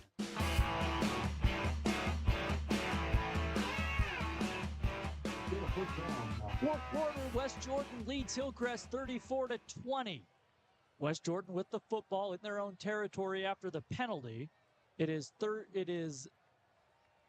first down, and we'll call it about 7. But now we have whistles again. I don't know. I don't know. Barton, you're at a loss. Last week we had 60 penalties, and this week West Jordan has just mounted enough penalty yardage. I think it's 150 yards already at this point. What I don't understand is we just had a quarter break, so you had the entire break to talk about this. Right. And now they put the ball back down where it seems like about where it was a hold at the end of the drive, at the end of the quarter. It was. So I'm not sure. First down, I'm confused as well. Hand off to the right. It is some room over there for Thale. He's going to work his way inside the 40. First down and a whole lot more. And late whistles. Hillcrest contesting that the ball came out, but the official saying no, he was down. Best run there by a West Jordan running back all night tonight there by Fale, besides the quarterback, Aiden Dunn. Nice push and movement up front by the offensive line as we got a Hillcrest Husky down on this one. It looks like he's possibly cramps as his teammates are trying to help him. Yes. First down, ball at the Hillcrest 39-yard line, but they're going to take a look at this injured Husky. Got to eat your bananas, ladies and gentlemen. Yeah, they're going to work that right calf out. Well, we are off next week for high school football, then back the following week. But we had a lot of fun tonight here at West Jordan, our first time out here this season. A fun game. It was a little lackluster at 28-7, but it was made interesting with Hillcrest scoring 2 touchdowns late in the first half to make it a 34-20. And of course, West Jordan added one more touchdown to make it 34-20. It's just been fun. Both teams missed a PAT. Both teams have turned the ball over twice with 2 interceptions, both from the quarterbacks. turnover on downs. West Jordan has scored touchdowns on 3 one-time possessions. And Hillcrest has just found a way to fight all night. You got to give them credit for that. You know, they're not in a sense of they're winning or close to it, but for the fact that West Jordan is the better team, Hillcrest has hung in there all night tonight, and I got to give them credit to that. Tip my cap to them. And West Jordan in the second half, offensively, Don Dunn and the offense, they've decided, look, we're going to run the ball, run some clock. We have a 14-point lead, and they've done it well. Yeah, just don't put the ball in bad situations. I think that's been smart by them as we get number 12, Tyler Ashby, taken off the field there. I think it's a smart idea to just run the clock and just eat up some time here. Hillcrest is the team that has a sense of urgency. West Jordan is just enjoying the rest of their night. Ashby hopping on that left leg. They were trying to stretch out that right leg, but still hobbling off the field. So 1st and 10, ball at the 39. Shotgun snap coming to Aiden Dunn. Back to pass on 1st down. A lot of time. He's going to throw deep down the left sideline. It is off the chest of his intended wide receiver, Porter Creasy. He couldn't quite haul it in as Alani Latu with good coverage on the play. And I beg your pardon, that was Fale. Yeah, nice coverage there by Latu there on Fale to get to break up the pass there and to force this score to still be at 14. What a pass there by Aiden Dunn. He put it right on the money, just couldn't connect with it. Nice job there by the Hillcrest defense to come up with a stop. 11-13 to play in the ball game. 2nd and 10. West Jordan with a 14-point lead. 2 wide receivers split to the left. Dunn takes the snap. He is going to keep it. Quarterback keeper right up the middle in a lot of room. Down to the 20. Turns on the Jets. Cuts it back and is taken down at the 6-yard line. Nice run there by Aiden Dunn. Ran right up the middle of his offensive line. Got the nice blocking. And just so close. Had one more cut. He would have made it. He would have scored that touchdown and possibly put this game away. Let's see what the Jaguars come up with in this offense. There was a flag down. They pick it up, though. So 1st and goal, Jaguars. And they give him a 6-yard line. See if the Jaguars can put this game away with 3-touchdown lead with 10.5 left to go. It's an immounceable comeback, even for Hillcrest. I don't know. The clock is stopped with 10:46 to play. So now we get to the line. Shotgun coming for Dunn. 1st and goal. Takes the snap, gives it to Johnson. Johnson up the middle. He is going to be taken down at the 1. Yeah, nice job there by Cody Johnson there. Run up right up the middle, left-hand side of his offensive line. Just short of the end zone there. It'll be at the 1.5, maybe closer to the 2-yard line. Nice run there by the Jaguars. And the officials are trying to let the timer know to start the clock. They do. Not sure why it was stopped. About 2 minutes late on that one.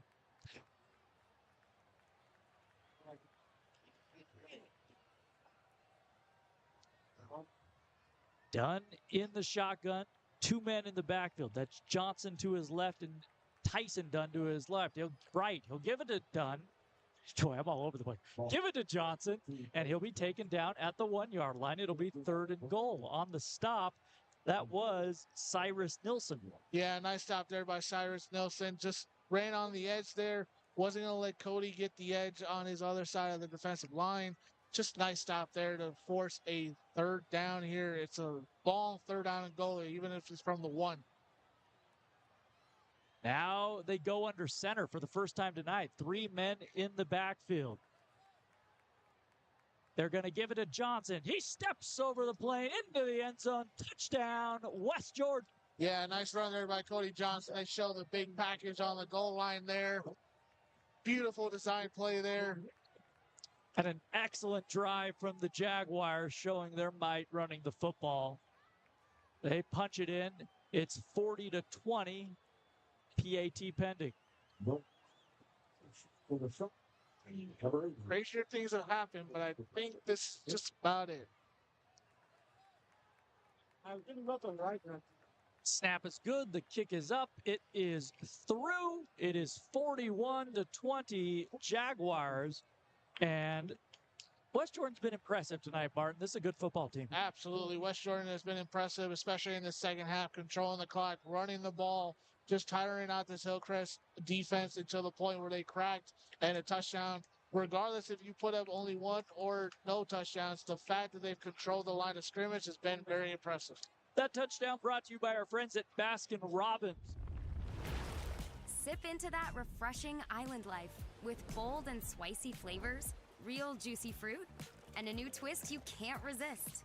Get on island time with refreshing bevs at Baskin Robbins. Seize the A. Presented by Baskin Robbins on your home for football, ESPN The Fan. We're on day like 59 of football from Baskin Robbins.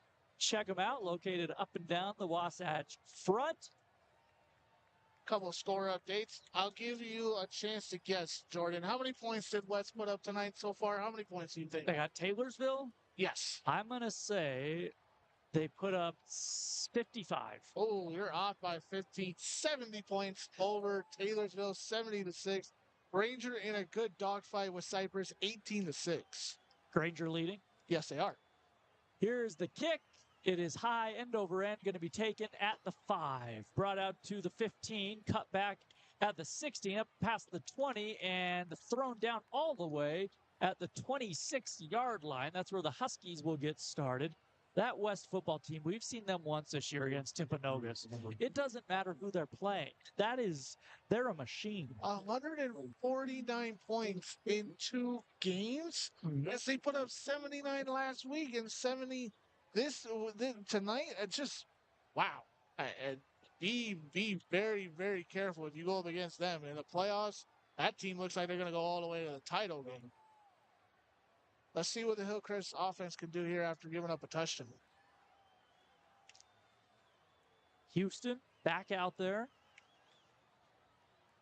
Getting the shotgun to begin things at the 26. Takes the snap. He's going to keep it himself around the left side. Has a little room to the 29-yard line where he's knocked down. That was Anthony Foley on the tackle. And it'll bring up second down as we tick under 9 minutes to play in the ball game. Yeah, good job there by the Hillcrest.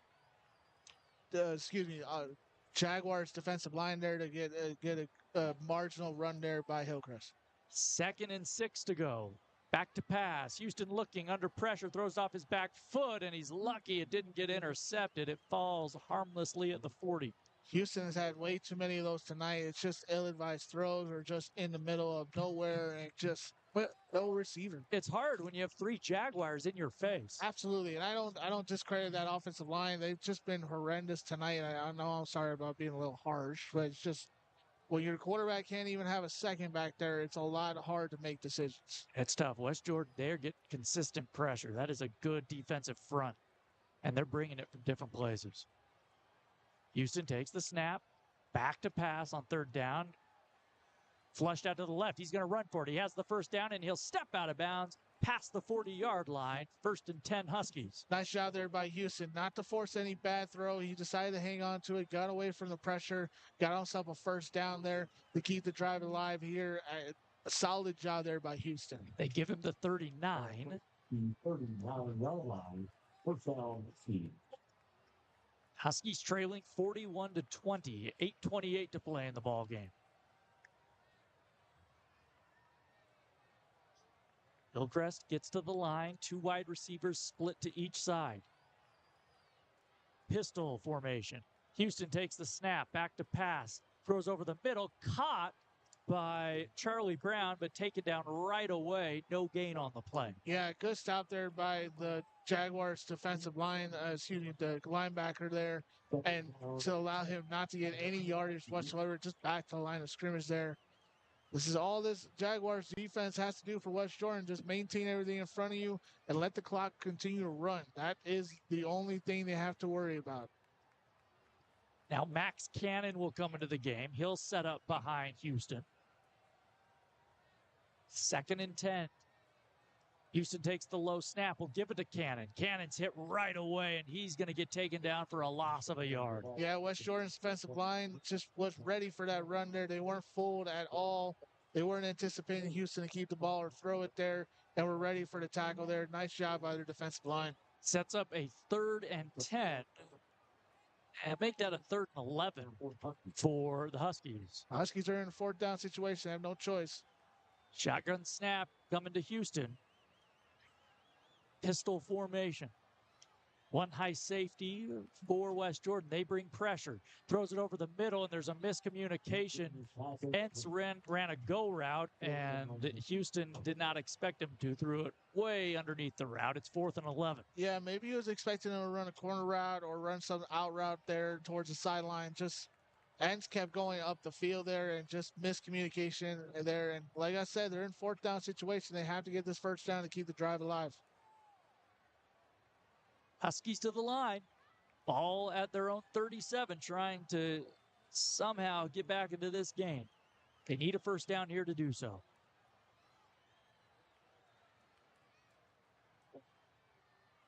Cannon behind the quarterback, Houston. They bring a man in motion. Back to pass, under pressure, gets hit as he throws, and he overthrew his intended man. That was Entz, and West Jordan takes over on downs. Yeah, that's unfortunate there by Hillcrest to try to come up with a 1st down there. Weren't able to do it. West Jordan. Oh, go ahead, Mark. I was going to say, West Jordan's in a good situation to put this game out of reach completely. Great pressure again from the Jaguars. They knock Kevon Houston on his backside. So here comes the West Jordan offense with 7:06 to play and leading by 21. Like I said earlier in the first half, he's going to be taking an ice bath tonight. Kevon Houston is taking hit after hit after hit. Dunn in the shotgun. Takes the snap. He's going to throw it on 1st down. Back to pass under pressure. Flush to the right. He is going to try and get a couple on the ground. He won't. He will lose maybe a yard on the play, maybe more. Just couldn't step out of bounds there. Has to keep the clock moving. So that's kind of the only bad decision he made on that. A good thing not to throw it into a bad situation and turn the ball over, but you got to keep the clock moving, and that was a bad decision on that part. So he loses 4 on the play. 2nd and 14. Johnson in the backfield with him.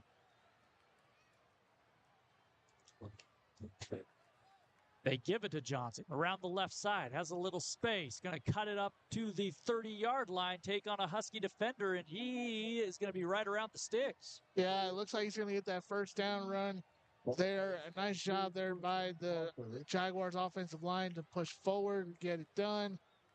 They do not give him the 1st down, though. It's going to be a 3rd and about 1. Yeah, 3rd down and inches here. It's just short. Clock rolling, under 6.5 to play. And that's the most important thing right now. Just keep the clock moving.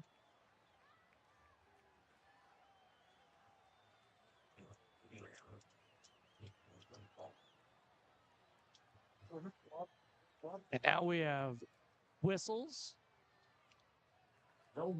And after all of that, they're going to say 1st down.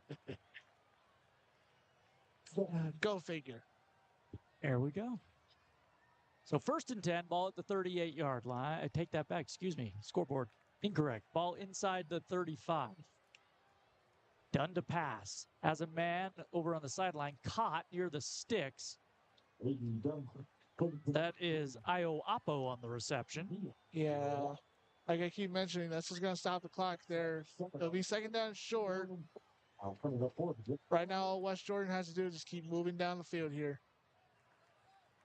Take another couple minutes off this clock, even if you score or not. Ball at the 20-yard line. Shotgun snap coming to Dunn. Trips to the right. Back to pass. Looking.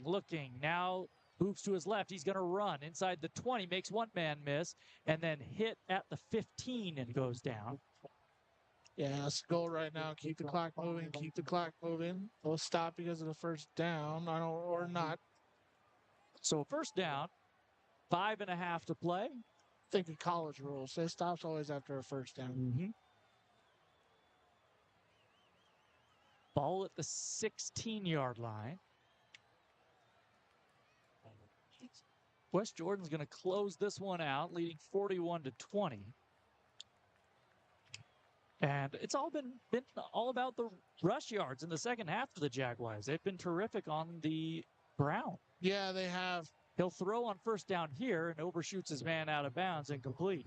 Yeah, they've just controlled this offensive line for the second half, not allowing enough penetration by the Hillcrest defensive line to make any type of momentum adjustments, and it's just been very impressive.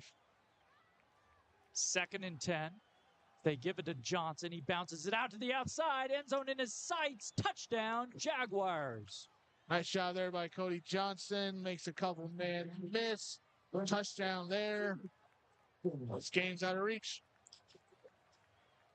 4:54 to play. West Jordan takes control here in the fourth quarter. And they will kick the extra point and try to make it a 48-20 game. Aaron Hunt to try the point after. Aaron Hunt, the right-footed senior, to try and kick it through. Snap's good. The kick's up. It is good. And it is 48-20 West Jordan. That touchdown brought to you by Intermountain Bobcat, located in Orem, Ogden, and Salt.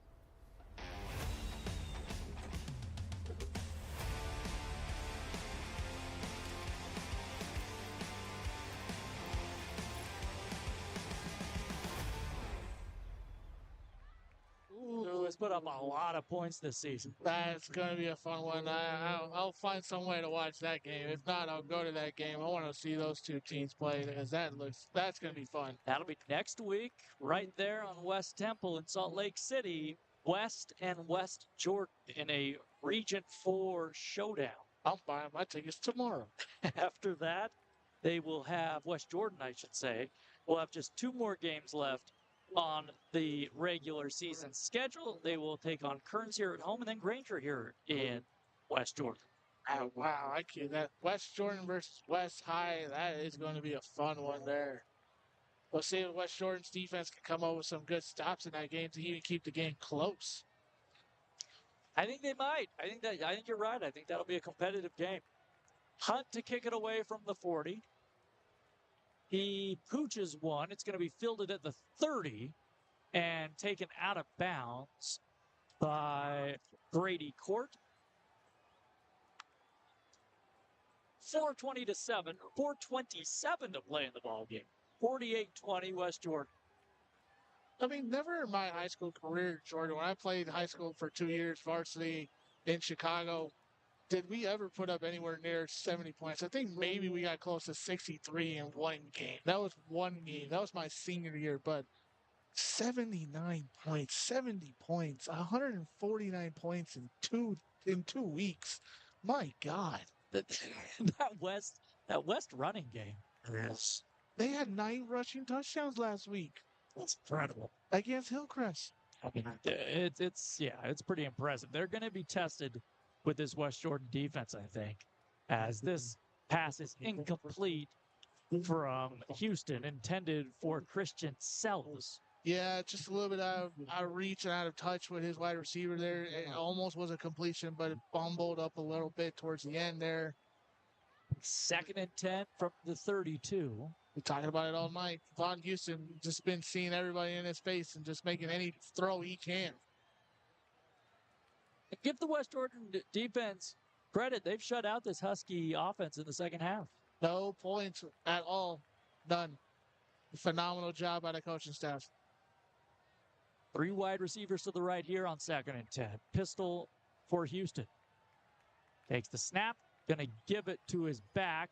That is Brown around the left side. Still stays in bounds. Cuts it back at the 40 in West Jordan territory and is finally taken down at the 35. Nice job there by Charlie Brown there for Hillcrest. Their best run and their best play since the first half when they had that play earlier in the game. Just phenomenal job there for him to fight and continue to get yardage after the run. Clock ticks under 4 minutes to play. 1st and 10, Hillcrest. Interrupt you one more time. Another scoreboard update. Ranger up 26-6 over Cypress.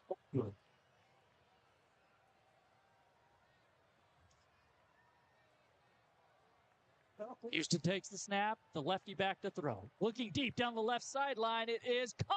No, in and out of the hands of Levi Lavaca. He had 6. He just couldn't hang on. What a throw from Houston. Man, he had it all the way. That was a guaranteed touchdown, and this game would have been flipped on his head one more moment. But unfortunately, he just dropped it. It sat in his hands. That was the best throw of Houston by Houston all night. So it's 2nd and 10 at the 35 of West Jordan.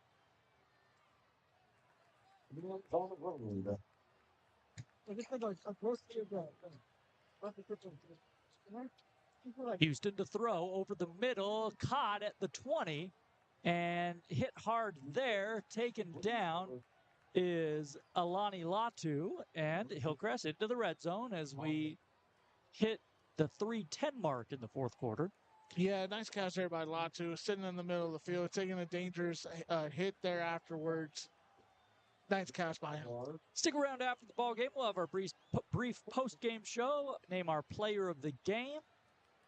And then I believe the next time we'll be with you a couple of weeks, we'll have Taylorsville, another Region 4 team, as Houston in the gun takes the snap, going to roll to his right, looking to throw, and he heaves it out of bounds, incomplete. Yeah, he had his wide receiver there. I think it was Latu again. And, number 2, Christian Atkins, just overthrown him, and just another ill-advised throw. For the Jaguars.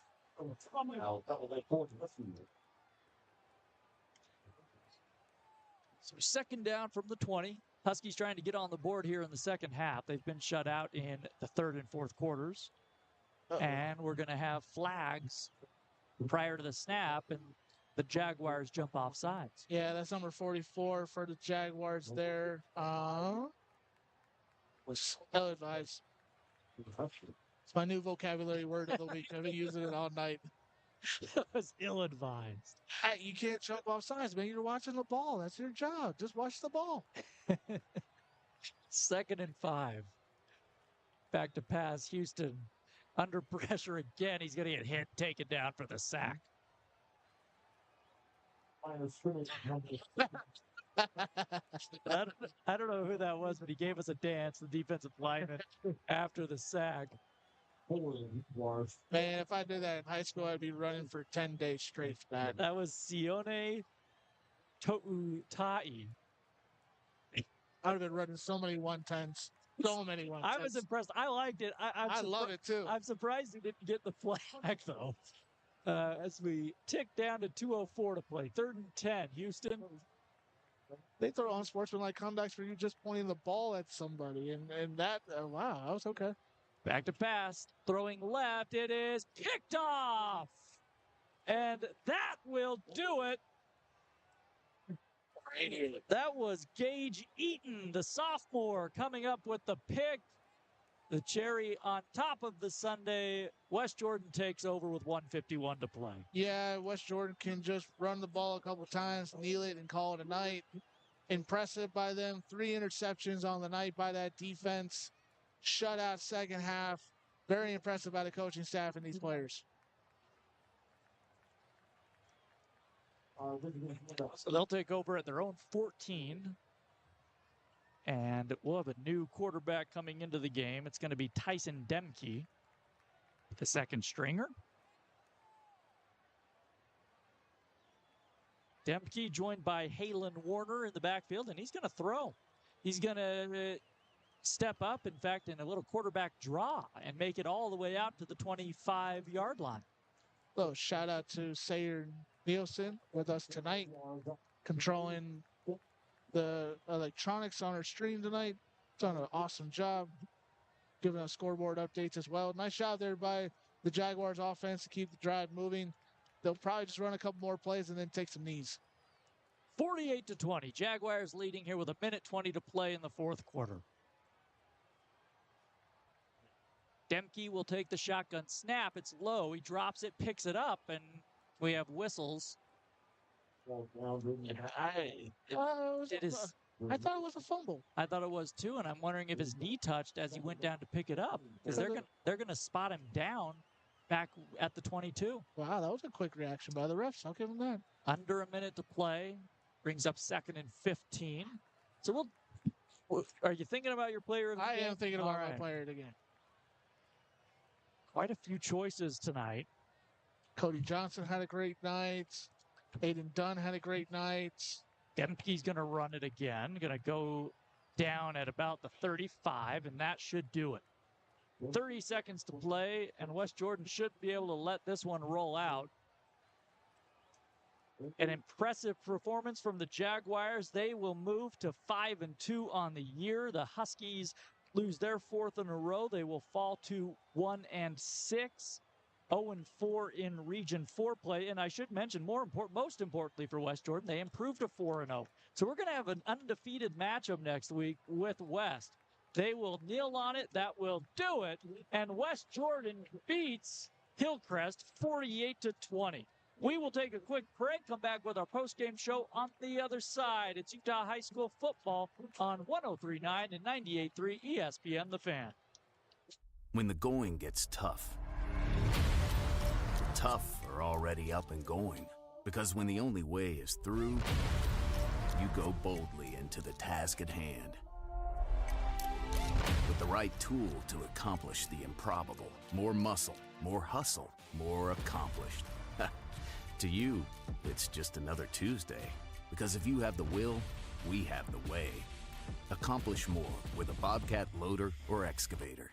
I feel like nobody does pizza like we do pizza. We started making pizza out of our wood fire oven, back of a fire truck. It seems like that's what everyone needs.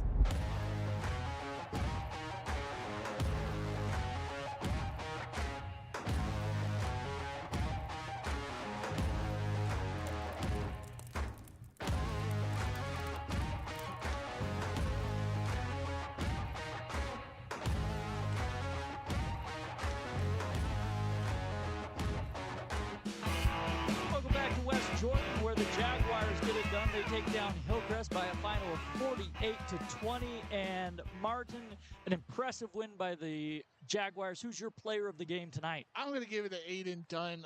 It's a split here between him and Cody Johnson. Cody Johnson had a phenomenal second half there with a good amount of rushing yards. I think it was over 50 rushing yards. Had a touchdown in the second half.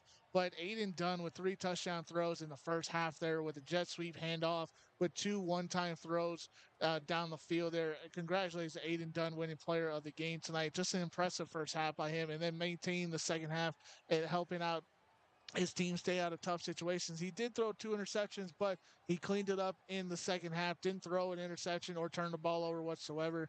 Nice job by Aiden Dunn to help West Jordan go 5-2 on the year and 4-0 in region play. Indeed. Well, we hope you enjoyed the broadcast. We will be back in a couple of weeks. Our on-site engineer was Sayer Nelson, Bryce Larson on the camera, and then our producer back in our downtown Salt Lake studios was Zach Robinson. For my partner, Martin Kelly, I'm Jordan Bianucci saying good night from West Jordan, where the Jaguars beat Hillcrest 48-20. You've been listening to High School Football on 103.9 and 98.3 ESPN The Fan.